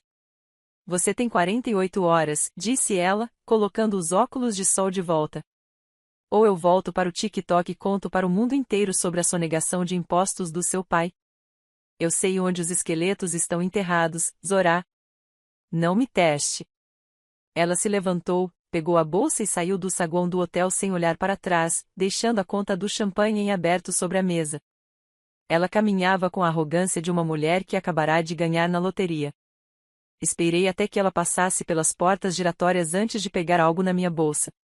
Peguei meu celular, que estava com a tela virada para baixo sobre a mesa o tempo todo. Parei a gravação. O arquivo de áudio era cristalino. Cada insulto, cada palavra depreciativa, cada admissão de que seu casamento era uma farsa e que seu amor estava à venda. Ela tinha acabado de me entregar os códigos nucleares. Queria $500.000. O que ela ia conseguir era um lugar na primeira fila para sua própria destruição. Paguei a conta, deixei uma gorjeta generosa para o garçom e saí para o calor de Atlanta. O ar parecia pesado, mas meus passos eram leves. A armadilha estava armada. O encontro com Chloe me deu a arma para destruir a reputação deles, mas eu ainda precisava da munição para enterrá-los legalmente. Voltei ao meu escritório e instruí meus peritos contábeis a investigarem mais a fundo. Eu precisava saber para onde tinha ido cada centavo, não apenas recentemente, mas durante a última década. Eu estava reunindo provas para as acusações de fraude contra Malik em relação ao empréstimo de $50.000. Mas o que encontrei foi um cemitério financeiro que guardava segredos muito mais sombrios do que alguns cartões de crédito estourados. Meu contador principal sinalizou uma transação recorrente que não fazia sentido. Era uma transferência eletrônica mensal de $2.000 enviada para um fundo fiduciário administrado por um escritório de advocacia em Savannah. Tudo começou exatamente há 10 anos e terminou apenas 3 meses atrás, quando cortei o acesso deles aos meus fundos. Isso dava quase $250.000. Meus pais viviam alegando pobreza, dizendo que não tinham dinheiro para pagar o aluguel ou as compras do supermercado. No entanto, de alguma forma, eles conseguiam arranjar $2.000 todos os meses, religiosamente. Não era uma conta. Não era uma hipoteca. Era dinheiro para comprar silêncio. Utilizei minha autorização de segurança e meus contatos para obter os registros associados a esse fundo fiduciário. Foram necessárias 3 horas para quebrar o sigilo. Mas quando o arquivo abriu na minha tela, a temperatura no ambiente pareceu cair 20 graus. A beneficiária do fundo fiduciário era uma jovem chamada Kesha Davis. O fundo foi criado como parte de um acordo extrajudicial para evitar processo criminal. O réu no caso era Malik Wilson. Fiquei olhando fixamente para a data no boletim de ocorrência. 14 de agosto, 10 anos atrás. Lembrei-me daquele dia com uma clareza que me embrulhou o estômago. Eu tinha 19 anos e estava me preparando para o segundo ano da faculdade. Eu tinha acabado de receber a fatura da minha matrícula. Lembrei-me de estar sentada à mesa da cozinha com meus pais, com a carta de aceitação para um programa de intercâmbio de prestígio em mãos. Eu vim economizando para isso, mas precisava do fundo universitário que minha avó havia deixado para mim. O dinheiro que meu pai jurava estar em uma conta de alto rendimento, esperando pela minha educação. Naquele dia, meu pai olhou-me nos olhos com lágrimas nos olhos e disse-me que o dinheiro tinha acabado. Ele disse que o mercado havia entrado em colapso. Disse que fez um mau investimento e perdeu tudo. Ele me disse que eu teria que fazer empréstimos estudantis se quisesse terminar a faculdade. Ele me disse que eu tinha que ser adulta e fazer a minha parte. Eu acreditei nele. Fiz os empréstimos. Trabalhei em turnos duplos na biblioteca. Desisti do programa de intercâmbio. Passei a década seguinte pagando dívidas com juros, acreditando que minha família simplesmente havia sido vítima do azar. Mas, ao ler o boletim de ocorrência, percebi que não foi azar. Foi culpa do Malik. Na noite de 14 de agosto, Malik estava dirigindo embriagado. Ele passou um sinal vermelho em um carro esportivo que meus pais haviam alugado para ele e bateu na lateral de um sedã dirigido por Kesha Davis. Ela sobreviveu, mas precisou de várias cirurgias e meses de reabilitação. Meus pais não perderam minha reserva para a faculdade no mercado financeiro. Eles a liquidaram. Eles pegaram cada centavo que minha avó havia deixado para o meu futuro e usaram para pagar a família da vítima e contrataram um advogado caro para limpar a ficha de Malik. Eles compraram a liberdade dele com a minha educação. Eles o salvaram da prisão me condenando a 10 anos de dívidas. Consultei novamente os extratos bancários e as datas coincidiram. O pagamento inicial ao advogado foi efetuado 2 dias depois de me terem informado que o dinheiro tinha desaparecido. Os pagamentos mensais para o fundo começaram no mês seguinte, utilizando o saldo restante da conta, e eventualmente começaram a afetar o dinheiro que eu enviei quando consegui meu primeiro emprego de verdade. Passei toda a minha vida adulta pagando pelo crime do meu irmão. Financiei o silêncio que lhe permitia andar por aí agindo como se fosse melhor do que todos os outros, enquanto eu me virava como podia para economizar. A fúria que me consumia era diferente da raiva que senti no casamento. Aquela era intensa e explosiva. Esta era fria. Foi absoluto. Foi o tipo de sentimento que paralisa o coração para sempre. Eles roubaram minha oportunidade na vida. Olharam para seus 2 filhos e decidiram que o filho irresponsável e bêbado valia a pena ser salvo, enquanto a filha estudiosa e ambiciosa valia a pena ser sacrificada. Eles não apenas me usaram. Eles canibalizaram meu futuro para alimentar o ego dele. Imprimi o boletim de ocorrência, o acordo extrajudicial e o extrato bancário. Coloquei-os em uma pasta nova na minha mesa. Eu não ia processar apenas o Malik pelos 50 mil que ele roubou semana passada. Eu ia processar meus pais pelo roubo do meu fundo fiduciário. Eu ia expor o acidente que eles gastaram uma fortuna para esconder.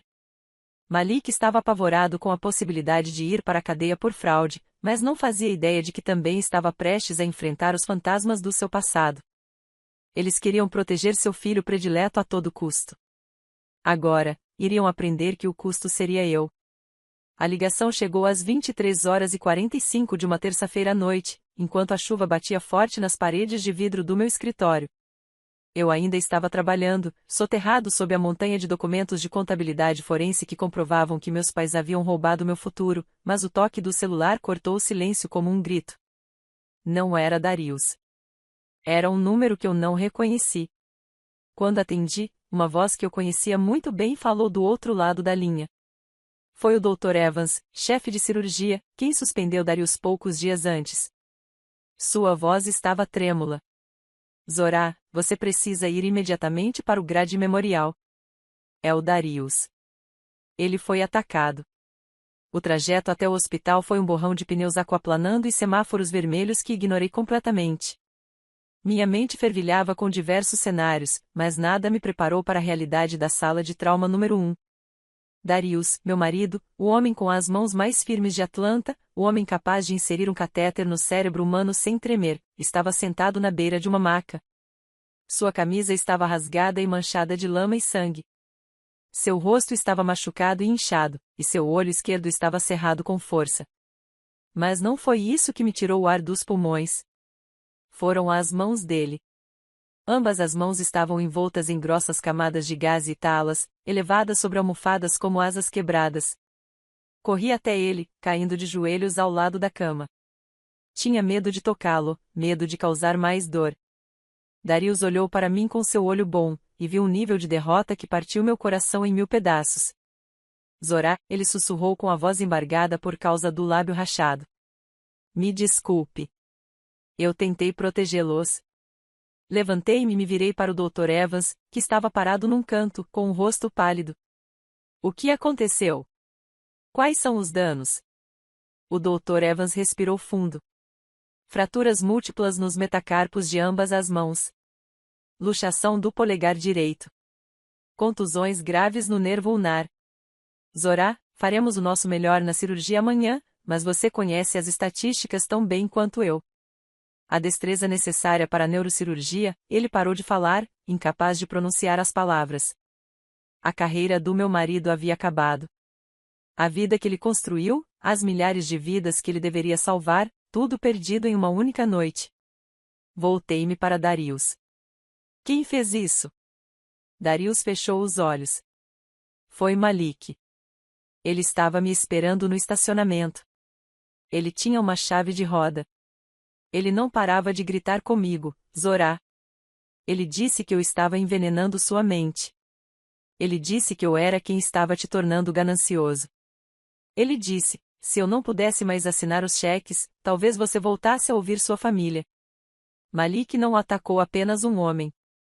Ele atacou as mãos de um cirurgião. Ele sabia exatamente o que estava fazendo. Ele atacou a fonte da nossa estabilidade porque acreditava, em sua visão de mundo narcisista e distorcida, que eu era fraca demais para enfrentá-lo sozinha. Ele achava que Darius era o mestre dos fantoches que me manipulava, porque seu cérebro não conseguia conceber que uma mulher, especialmente sua irmãzinha, possuísse esse tipo de poder. Ele quebrou as mãos do meu marido para quebrar a minha vontade. Saí da sala de emergência e fui para o corredor. Minha mãe me chamou de monstro por ter cancelado seus cartões de crédito. Chloe me chamou de cruel por tê-las despejado, mas elas não faziam ideia do que era crueldade de verdade. Eles soltaram um cachorro raivoso, e agora esse cachorro mordeu a única pessoa no mundo que importava para mim. Olhei para o meu reflexo no vidro do posto de enfermagem. A tristeza havia passado. O choque havia passado. Só restou uma clareza fria e aterradora. Aquilo não era mais uma disputa legal. Não se tratava mais de dinheiro, bens ou pedidos de desculpas. Eles haviam levado meu passado com o roubo do fundo fiduciário e agora tentavam levar meu futuro destruindo meu marido. Peguei meu celular. Não liguei para a polícia novamente. Eles já estavam procurando por ele. Chamei Arthur Sterling, meu sócio. Arthur, disse eu, com a voz sem qualquer inflexão. Liberem todos os arquivos. Os registros de sonegação fiscal do meu pai. As filmagens de Chloe furtando em lojas. O acordo de indenização referente ao atropelamento e fuga de Malik. Enviem tudo para a imprensa. Enviem para a junta médica. Envie para todas as pessoas que eles já tentaram impressionar. Arthur hesitou. Zorá, essa é a opção nuclear. Uma vez que a utilizemos, não haverá volta. Eles se tornarão parasitas. Serão destruídos. Olhei através das portas de vidro para o meu marido, encarando suas mãos quebradas. Ótimo, eu disse. Queimem tudo. Isto não é mais um processo judicial, Arthur. Isto é guerra, e não vou fazer prisioneiros. O único som no quarto particular do hospital era o chiado rítmico da máquina de oxigênio e a respiração superficial do meu marido. Darius estava sedado, com as mãos elevadas sobre almofadas envoltas em tanta gaze que pareciam luvas de boxe. Sentei-me no escuro, observando o subir e descer do seu peito, e senti a última chama da minha consciência tremeluzir e se extinguir. Eu tentei fazer isso da maneira correta. Tentei usar a lei. Tentei usar pressão financeira, mas eles responderam com violência física. Eles tentaram agarrar as mãos de um curandeiro porque estavam zangados por eu ter fechado a carteira deles. Eu sabia que mandar Malik para a prisão não seria suficiente. Ele só se tornaria um mártir aos olhos da minha mãe, uma vítima do sistema e da sua irmã vingativa. Eu precisava destruir a única coisa que eles valorizavam mais do que dinheiro. Eu precisava destruir a imagem deles. E para isso, eu precisava de todos eles em uma sala, cercados pelas mesmas pessoas que eles estavam desesperados para impressionar. Eu precisava de um palco. Peguei meu telefone e disquei o número da minha mãe. Ela atendeu no primeiro toque, ofegante e expectante, como se estivesse esperando que eu desabasse. Mãe, eu disse, com a voz trêmula de um cansaço cuidadosamente fingido. Eu não aguento mais. Darius está ferido. A polícia está por toda parte. Eu só quero que isso pare. Houve uma pausa do outro lado da linha, um silêncio que eu sabia estar repleto de uma satisfação presunçosa. Ela pensou que tinha vencido. Pensou que a violência tinha funcionado, que eu finalmente tinha sido intimidado e submetido. Zorá, querida, ela exclamou, seu tom mudando instantaneamente da histeria para uma doçura enjoativa. Nós também queremos que isso pare. Malik está se sentindo péssimo. Sabe, ele simplesmente perdeu a cabeça porque nos ama muito. Ele estava tentando proteger sua família.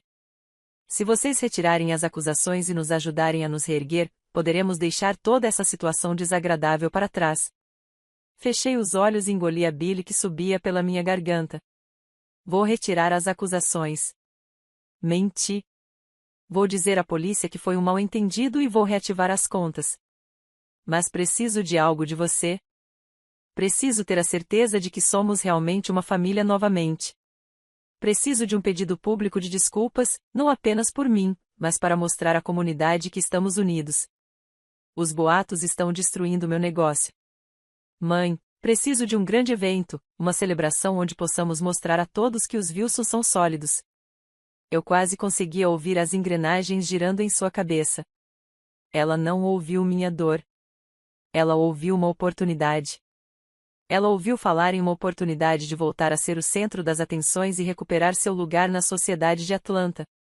Um evento, ela ponderou.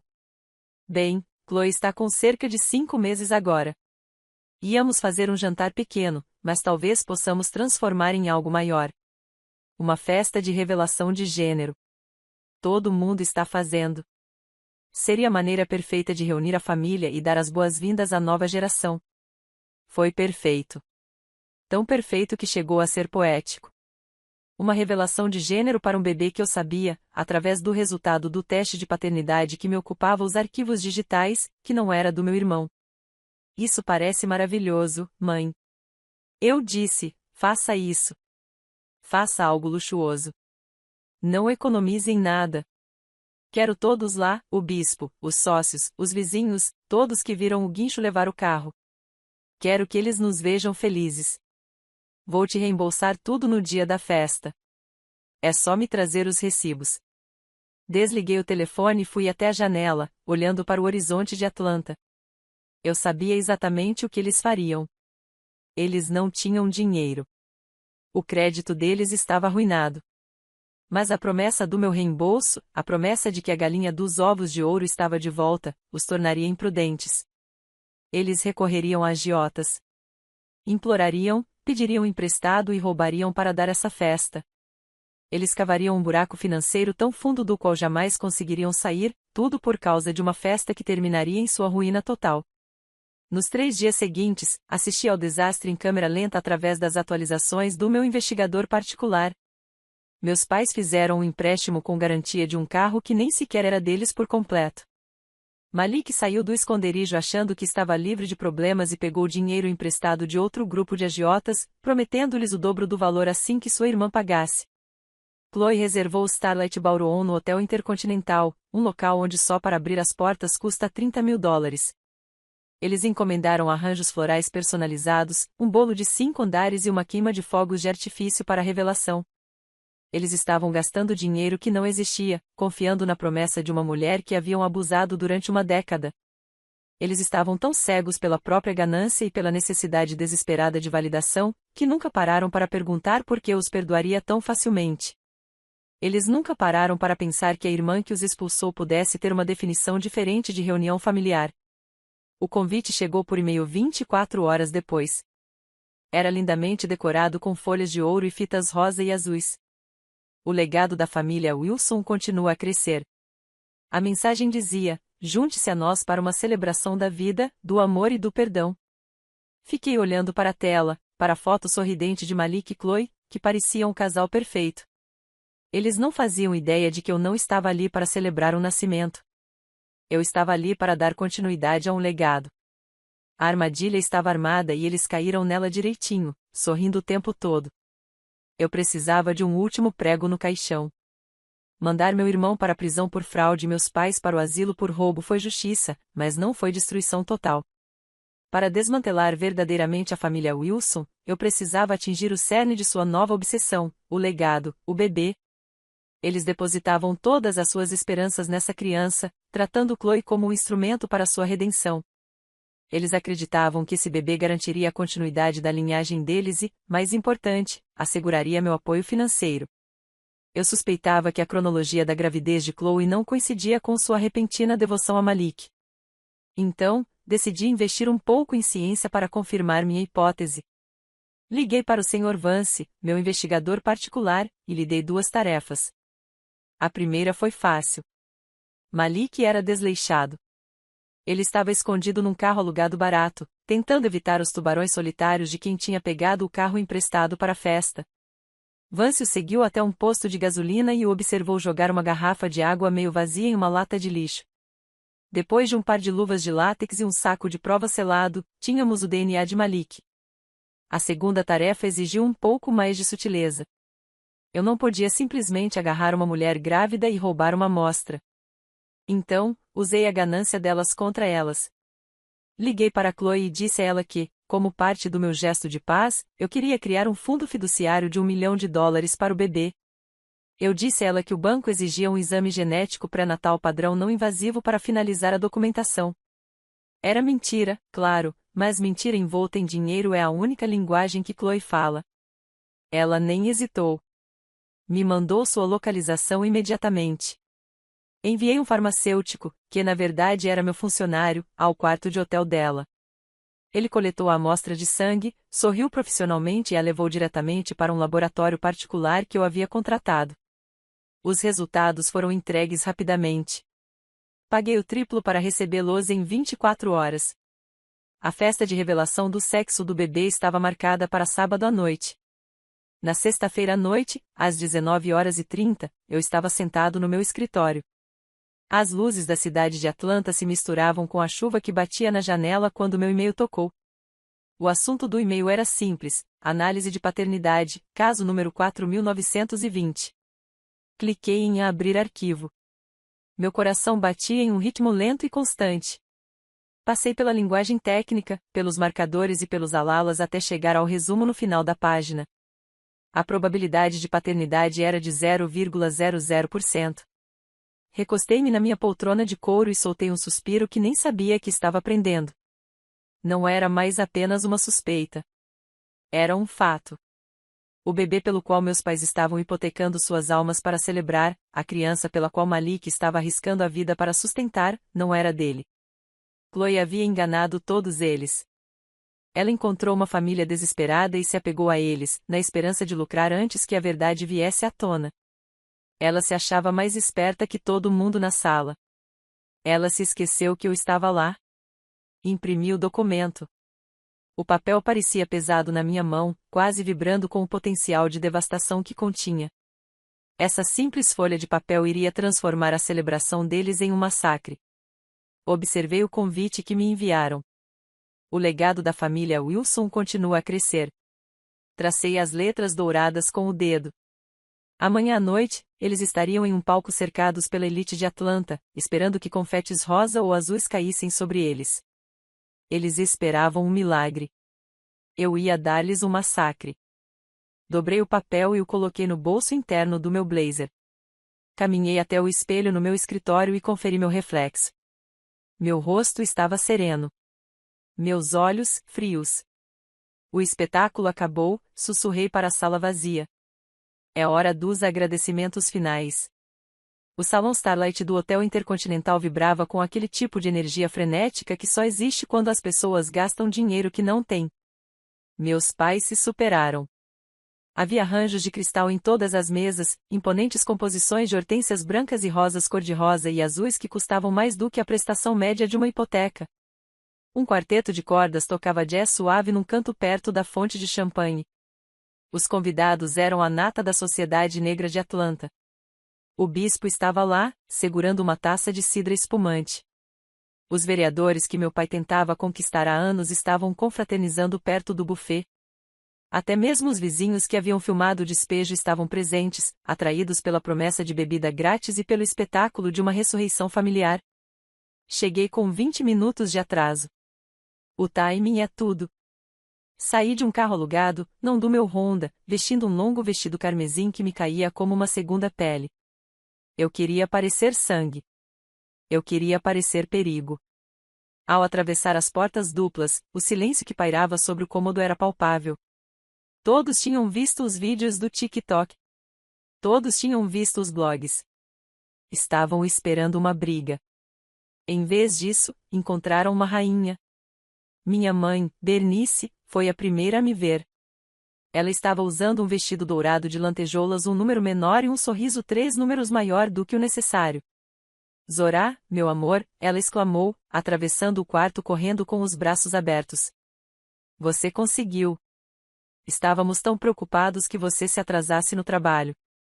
Ela me abraçou e eu a senti tremendo. Não era emoção, era adrenalina. Ela sussurrou no meu ouvido, a voz embargada pelo pânico, o buffet precisa da conta até às 10. Não nos envergonhe. Recuei um pouco e sorri, um sorriso que não chegou aos meus olhos. Não se preocupe, mãe, disse em voz alta o suficiente para que o bispo ouvisse. Esta noite será inesquecível. Prometo. Meu pai, Desmond, apareceu ao meu lado, elegante em um smoking que eu sabia com certeza que era alugado. Ele deu um tapinha no meu ombro, bancando o patriarca benevolente. Minha filha, pessoal, anunciou ele para todos na sala, a espinha dorsal desta família. Tivemos nossas diferenças, mas o amor sempre vence, não é, Zorá? Não. O amor sempre vence, pai. Repeti. Então Malik chegou. Ele desfilou com ares de quem era o dono do lugar. Usava um terno branco que lhe dava a impressão de ser um televangelista. Ele me abraçou e eu senti o cheiro de bourbon em seu hálito. Obrigado por vir, maninha, murmurou ele. Eu sabia que você ia conseguir. Chloe e eu agradecemos o fundo fiduciário. Se for uma menina, vamos dar o seu nome ao bebê. Olhei para ele, para o irmão que havia quebrado as mãos do meu marido. E não senti absolutamente nada. Nenhuma piedade, nenhuma raiva, apenas o cálculo frio de um carrasco avaliando o pescoço. Que fofo, Malik, eu disse. Tenho uma surpresa especial para o bebê mais tarde. E lá estava Chloe. Ela estava sentada em um trono de veludo perto do palco, com as mãos repousando protetoramente sobre sua barriga de grávida. Ela estava radiante, irradiando a satisfação presunçosa de uma mulher que pensa ter garantido sucesso. Ela usava um vestido rosa e azul feito sob medida que provavelmente custou $5.000. Quando me viu, acenou levemente, uma rainha cumprimentando uma camponesa. Caminhei até ela. Você está linda, Chloe, eu disse. A gravidez lhe cai muito bem. Ela deu um sorriso irônico, inclinando-se para que só eu pudesse ouvir. Eu te disse, Zorá. Ou você paga o preço ou perde a família. Fico feliz que você tenha feito a escolha certa. Onde está a conta? Tudo a seu tempo, eu disse, dando um tapinha na mão dela. Primeiro temos que fazer a revelação, certo? Não queremos estragar o clímax. Ela deu uma risada cristalina que me irritou profundamente. Você tem razão. A revelação vai ser explosiva. Ela não fazia ideia. Olhei ao redor da sala, para os rostos sorridentes, a comida cara e os garçons reabastecendo os copos. Vi os tubarões solitários de quem Malik havia pegado emprestado os trajes de banho perto da parede do fundo, parecendo desconfortáveis em seus ternos baratos. Eles também estavam ali para receber o pagamento. Todos estavam ali para ganhar dinheiro. Meus pais estavam sofrendo, absorvendo a adoração, fingindo que não era um sem-teto, fingindo que seu filho não era um criminoso violento, fingindo que sua nora não era uma impostora racista. Eles construíram um castelo com cartas de baralho e convidaram o vento para jantar. Aceitei uma taça de champanhe de uma bandeja que passou. Socializei com as pessoas. Ri nos momentos certos. Deixei que acreditassem na mentira. Deixei que pensassem que eu era a linda filha que retornava ao convívio familiar com o talão de cheques na mão. Eu os deixo se sentirem seguros porque a queda é muito mais difícil quando você pensa que está voando. As luzes diminuíram, a música aumentou de volume. Era a hora. O DJ interrompeu a música e a sala mergulhou no silêncio de expectativa enquanto as luzes se apagavam, deixando apenas o foco de luz no enorme telão de projeção atrás do palco. Minha mãe, Bernice, estava agarrada ao braço do meu pai, com lágrimas de alegria já escorrendo pelo rosto, pronta para a apresentação de sua vida. Chloe estava no centro do palco, radiante, acenando para a multidão como se fosse da realeza. Malik estava ao lado dela, com o peito estufado, parecendo um pai orgulhoso em todos os sentidos. A contagem regressiva começou. 10, 9, 8. A multidão cantava em coro, com os rostos voltados para cima, esperando para ver se a fumaça seria rosa ou azul. Eu estava nas sombras perto da cabine de áudio e vídeo, com o dedo pairando sobre a tecla Enter do meu tablet. Eu tinha burlado o sistema deles há 10 minutos. Eles queriam um show. Eu estava prestes a entregar um documentário. 3, 2, 1. A multidão aplaudiu, esperando uma explosão de confetes. Em vez disso, a tela piscou. A imagem do ultrassom que havia sido projetada ali desapareceu. Em seu lugar, apareceu um vídeo em alta definição. Era a gravação do meu encontro com Chloe no Ritz-Carlton. O áudio ecoava pelo sofisticado sistema de som surround, cristalino e inegável. Cansei dessa família desprezível. A voz de Chloe ecoou pelo salão de baile. O sorriso sumiu do rosto da verdadeira Chloe no palco. Ela olhou em volta descontroladamente, como se tentasse encontrar a origem da própria voz. Na tela, ela tomou um gole de champanhe e se inclinou para frente. Seus pais são exaustivos. Eles são barulhentos. Eles são carentes. E eles são obcecados com aparências que não podem pagar.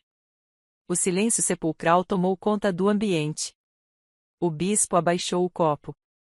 Os vereadores trocaram olhares arregalados, mas o vídeo continuou, cortando impiedosamente para a parte que acabaria com ela. Pensei que casar com ele fosse um passo à frente, debochou ela no telão gigante, seu rosto de 3 metros de altura pairando sobre os convidados. Eu pensei que vocês cuidassem uns dos outros, mas acabei de me casar com um circo. E Malik? Ele é uma criança falida e iludida. Malik se afastou dela no palco, com o rosto empalidecendo. Mas o vídeo ainda não havia terminado.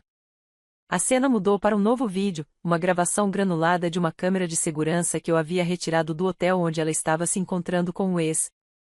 A imagem mostrava Chloe andando de um lado para o outro, falando ao telefone em voz alta.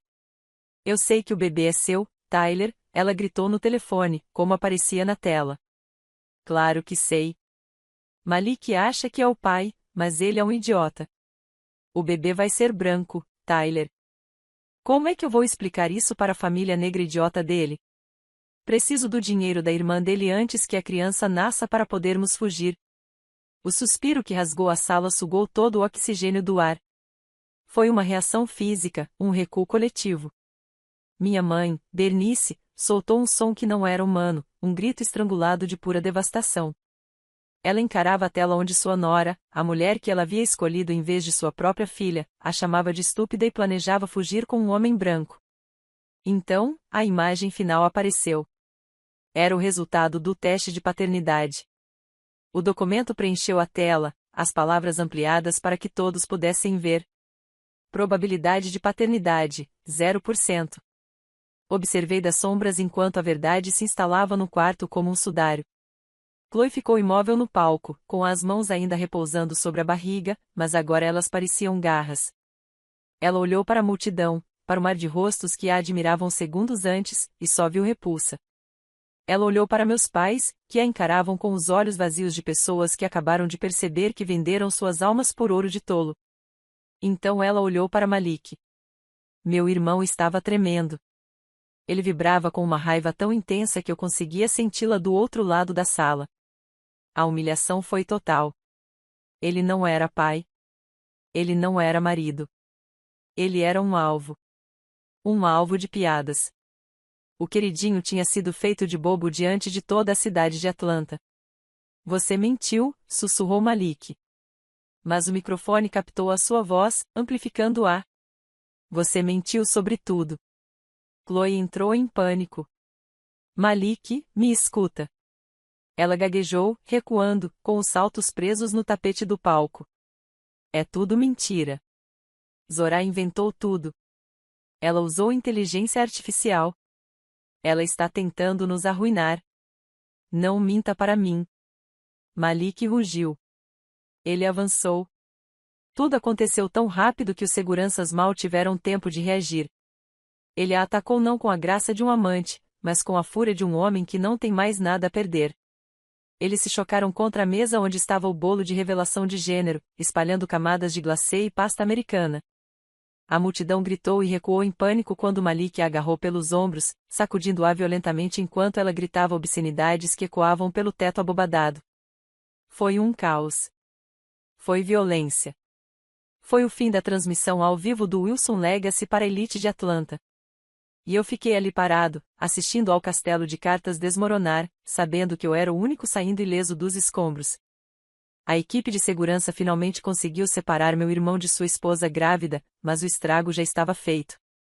O bolo de revelação de gênero era um amontoado de pasta americana despedaçado no chão, e Chloe soluçava histericamente, agarrando a barriga enquanto leite e cacos de vidro se espalhavam por seu vestido de grife. Os convidados corriam para as saídas, aterrorizados pela violência que acabavam de presenciar. Mas eles foram bloqueados por uma parede de uniformes azuis. As portas duplas se abriram com uma força que fez as dobradiças tremerem e o departamento de polícia de Atlanta invadiu o salão de baile. Eles não estavam lá por causa de uma reclamação de barulho. Estavam lá por causa de um fugitivo. Malik ainda gritava obscenidades quando os policiais o agarraram. Ele tentou lutar, desferindo socos com a mesma arrogância imprudente que o caracterizava por toda a vida, mas não era páreo para 3 policiais treinados. Eles o jogaram contra a parede bem ao lado da tela de projeção, que ainda estava congelada mostrando os resultados do teste de paternidade. Observei enquanto algemavam suas mãos atrás das costas, o metal se fechando com um som que parecia música. Malik Wilson, um policial, anunciou com sua voz ecoando em meio ao caos: você está preso por agressão qualificada contra o Dr. Darius Wilson, fraude financeira e roubo de identidade. Você tem o direito de permanecer em silêncio. Minha mãe, Bernice, soltou um gemido que soava como o de um animal ferido. Não, gritou ela, correndo em direção aos policiais, seu vestido dourado brilhando sob as luzes do palco. Vocês não podem levá-lo. Ele é um bom menino. Ele é inocente. Foi um engano. Conte a eles, Desmond. Conte a eles quem somos. Meu pai tentou usar sua influência inexistente, mas foi impedido por um tipo diferente de autoridade. O gerente do hotel, acompanhado por 2 seguranças corpulentos, entrou na pista de dança. Ele olhou para o bolo destruído, a mesa quebrada e o caos, e seu rosto ficou roxo. Ele segurava uma prancheta com a conta. O valor final incluía o aluguel do local, o buffet, a segurança e os danos. Era astronômico. Quem vai pagar por isso? Exigiu o gerente, com a voz trêmula de raiva. O cartão cadastrado foi recusado. O cheque voltou. Quero o pagamento imediato ou irei apresentar queixa por furto de serviços contra toda a parte envolvida. O silêncio voltou a reinar na sala. O convidado, um membro da elite de Atlanta, olhou para meus pais. Eles estavam esperando pelo talão de cheques. Estavam esperando pela riqueza da qual os Wilson se gabavam há anos. Mas não havia nada. Os bolsos do meu pai estavam vazios. A bolsa da minha mãe só continha lenços de papel e mentiras. O pânico se instalou. Eles olharam ao redor da sala, procurando por uma tábua de salvação, procurando por um salvador, e então seus olhos pousaram em mim. Eu estava perto da cabine de áudio e vídeo, ainda na penumbra, meu vestido carmesim refletindo a luz. Minha mãe apontou um dedo trêmulo para mim. Ela vai pagar, gritou, com a voz desesperada e estridente. Minha filha, Zorá, organizou tudo isso. Ela prometeu nos reembolsar. Ela tem o dinheiro. Ela é a CEO. Pergunte a ela. O gerente se virou para mim. A polícia parou, arrastando Malik para longe para me olhar. Os convidados viraram a cabeça. Todos os olhares estavam voltados para Zorá, a faz-tudo, Zorá, o caixa eletrônico, Zorá, o capacho. Eles esperavam que eu sacasse meu cartão preto. Eles esperavam que eu suspirasse, revirasse os olhos e o salvasse uma última vez, porque era isso que eu sempre fazia. Eles pensavam que a lealdade familiar era um pacto suicida que eu havia assinado com sangue. Saí lentamente das sombras. Me movi com a graça de uma mulher que não tem nada a esconder e nada a perder. Passei pela minha mãe que chorava, pelo meu irmão algemado e pelos destroços da festa. Subi ao palco onde o pedestal do microfone ainda estava em pé. Retirei o microfone do pedestal. O feedback soou por uma fração de segundo, silenciando os últimos murmúrios na sala. Olhei para o gerente. Olhei para a polícia. E depois olhei diretamente para meus pais. Nunca assinei nenhum contrato para este evento. Eu disse que minha voz se amplificou clara e fria, preenchendo cada canto do salão de baile. Eu não reservei este local. Eu não pedi essa comida. E certamente não autorizei essas pessoas a gastarem um centavo do meu dinheiro. Meu pai ficou boquiaberto. Zorá, o que você está fazendo? Ele sussurrou, com o rosto empalidecendo. Voltei-me para a multidão, dirigindo-me aos membros do conselho municipal e aos diáconos da igreja. Durante anos, essas pessoas mentiram para você. Elas me roubaram. Elas abusaram do meu marido. Eles construíram uma vida baseada em fraudes. Eu não sou o salvador deles. Eu sou a vítima deles. E esta noite, chega. Voltei-me para o gerente. Essas pessoas são estranhas para mim. Se elas lhe devem dinheiro, sugiro que você cobre delas. Boa sorte. Eles nem sequer têm a roupa do corpo. Deixei o microfone cair. Caiu no palco com um baque surdo, um ponto final numa frase que eu vinha escrevendo há 29 anos. Virei-me e caminhei em direção à saída. Minha mãe gritava meu nome, implorando, suplicando, tentando negociar, mas eu não parei de andar. A polícia retomou a retirada de Malik pela porta. O gerente começou a gritar com meu pai, exigindo garantias e pedindo mais segurança. O castelo de cartas não apenas desmoronou. Ele se incinerou, e enquanto eu atravessava as portas duplas para o ar fresco da noite, não olhei para trás, nenhuma vez sequer. As consequências do massacre da revelação de gênero não foram uma combustão lenta. Foram uma incineração imediata. Chloe estava sentada na parte de trás de uma ambulância do lado de fora do hotel, segurando uma bolsa de gelo na bochecha, onde havia sofrido uma pequena contusão durante a confusão.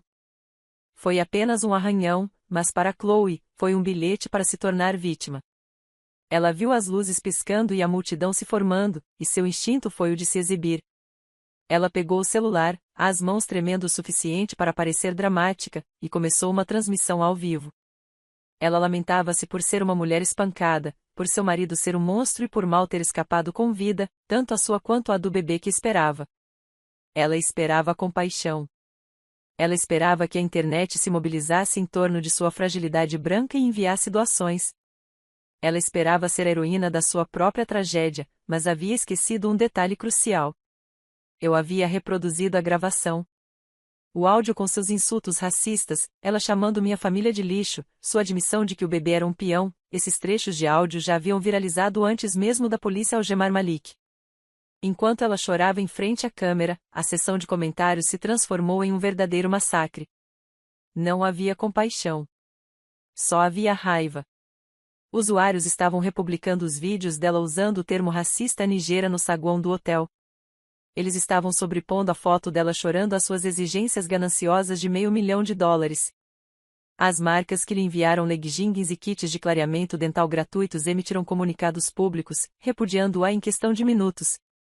O número de seus seguidores estava em queda livre, diminuindo aos milhares a cada vez que ela atualizava a página. Ela não foi apenas cancelada, ela foi apagada. Ela ergueu os olhos do celular, o rosto pálido. Ao perceberem que o mundo não via uma vítima, viam um vigarista racista que finalmente havia sido desmascarado. Quando os paramédicos a liberaram, ela não tinha para onde ir. Seus pais, em Ohio, tinham visto as notícias e pararam de atender suas ligações. Os Wilsons estavam arruinados. Ela sentou-se na calçada em frente ao hotel, com seu vestido de $5.000 destruído, uma pária, tendo apenas um aviso de porcentagem de bateria como companhia. Dentro do hotel, o desmantelamento dos meus pais foi muito mais literal. O gerente do hotel não estava interessado em desculpas ou promessas de pagamento futuro. Ele queria seus $30.000.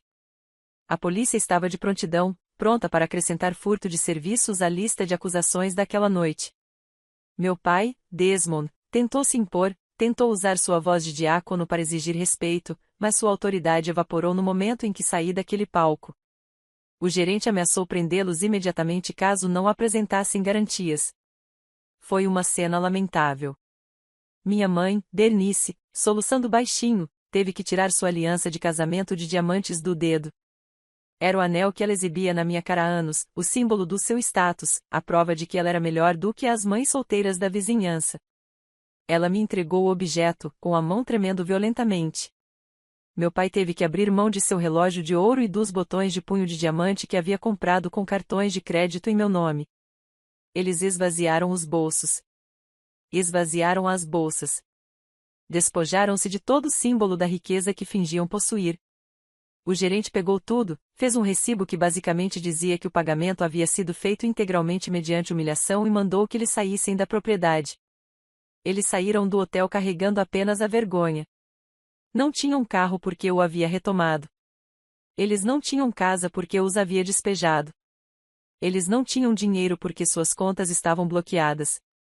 Eles estavam parados na calçada, naquela noite úmida de Atlanta, dois idosos vestidos formalmente, segurando sacolas plásticas cheias de sobras que os funcionários haviam lhes dado para fazer tortas.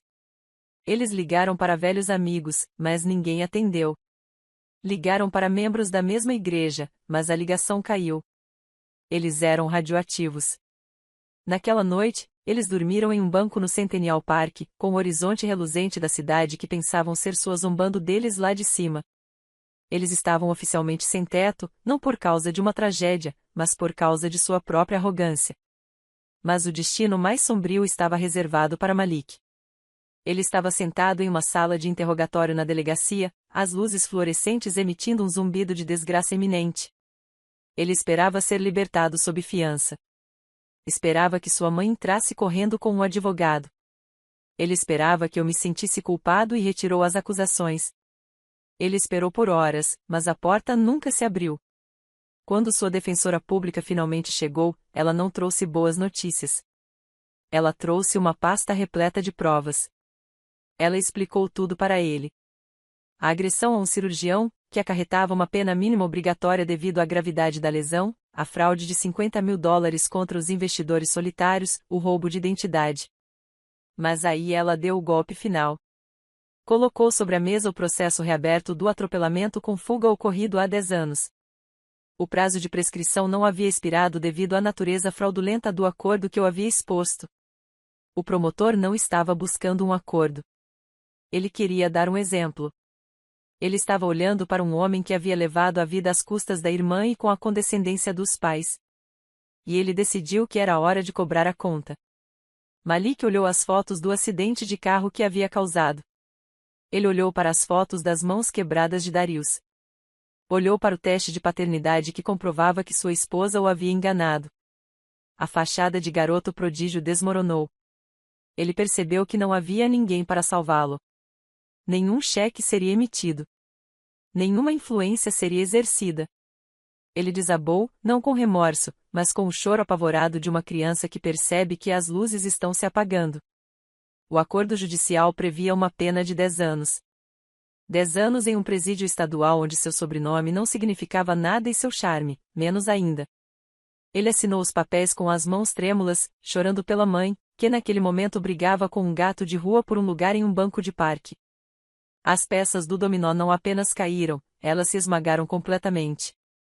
Passaram-se 365 dias desde a noite em que o Starlight Ballroom se tornou cenário de um crime. O tempo tem o poder de suavizar as arestas do trauma, mas também de clarear a perspectiva. Eu estava na varanda da nossa nova casa, uma fortaleza moderna de vidro e aço escondida nas colinas ao norte da cidade. É um local que não aparece no Google Maps. Temos um portão de segurança que exige leitura biométrica. Temos seguranças que conhecem meu rosto melhor do que meus pais jamais conheceram. Temos paz dentro de casa. O ar cheirava a alho assado e alecrim. Darius estava na cozinha. Suas mãos, aquelas que foram dilaceradas pela fúria do meu irmão, cicatrizaram. As cicatrizes estão lá, finas linhas brancas traçando o mapa da nossa sobrevivência em seus nós dos dedos. Mas agora estão estáveis. Ele não consegue mais realizar cirurgias. A destreza necessária para navegar no cérebro humano desapareceu. Mas ele encontrou um novo propósito. Agora ele ensina. Ele orienta jovens negros que estão ingressando na área médica, mostrando-lhes como manusear um bisturi e como manter a cabeça erguida. Ele está mais feliz do que jamais o vi, livre da pressão da sala de cirurgia e da sombra da minha família. Entrei na cozinha e o abracei pela cintura por trás, encostando minha bochecha em suas costas. Ele se virou e beijou minha testa, seus olhos se enrugando com um calor que derreteu os últimos vestígios do gelo que eu carregava no peito havia um ano. Não éramos apenas sobreviventes, éramos conquistadores. Havíamos atravessado o fogo provocado pelo meu próprio sangue e saído do outro lado, não apenas ilesos, mas refinados como ouro. Meu celular vibrou na bancada de mármore da ilha. Foi um som estridente no santuário tranquilo que havíamos construído. Olhei para a tela. Era um número desconhecido, um código de área local, mas não um que eu reconhecesse. Normalmente, minha assistente analisa tudo, mas algo me impeliu a responder. Talvez tenha sido intuição. Talvez tenha sido o último fio de curiosidade que ainda não havia sido cortado. Deslizei o botão de atender e levei o telefone ao ouvido, sem dizer nada. Ouviu-se um chiado estático, o ruído de fundo característico do trânsito e do vento. Era um telefone público. Eu nem sabia que ainda existiam. Zorá. A voz estava rouca, quebrada pelo estresse e pelos cigarros baratos. Parecia um fantasma tentando falar através de um rádio que estava perdendo o sinal. Era Bernice, minha mãe.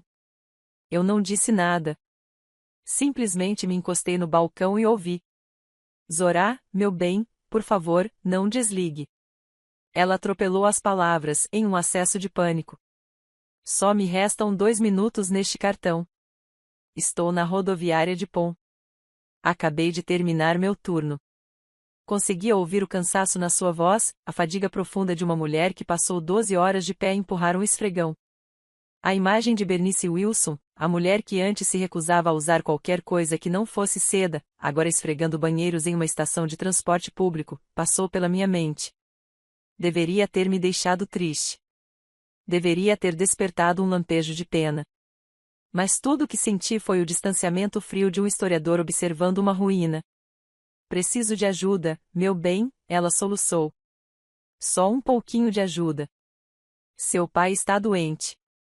Ele está dormindo no abrigo, mas eles expulsam todo mundo às 6 da manhã. Está muito frio, Zorá. Meus pés estão sangrando. Só preciso de $50.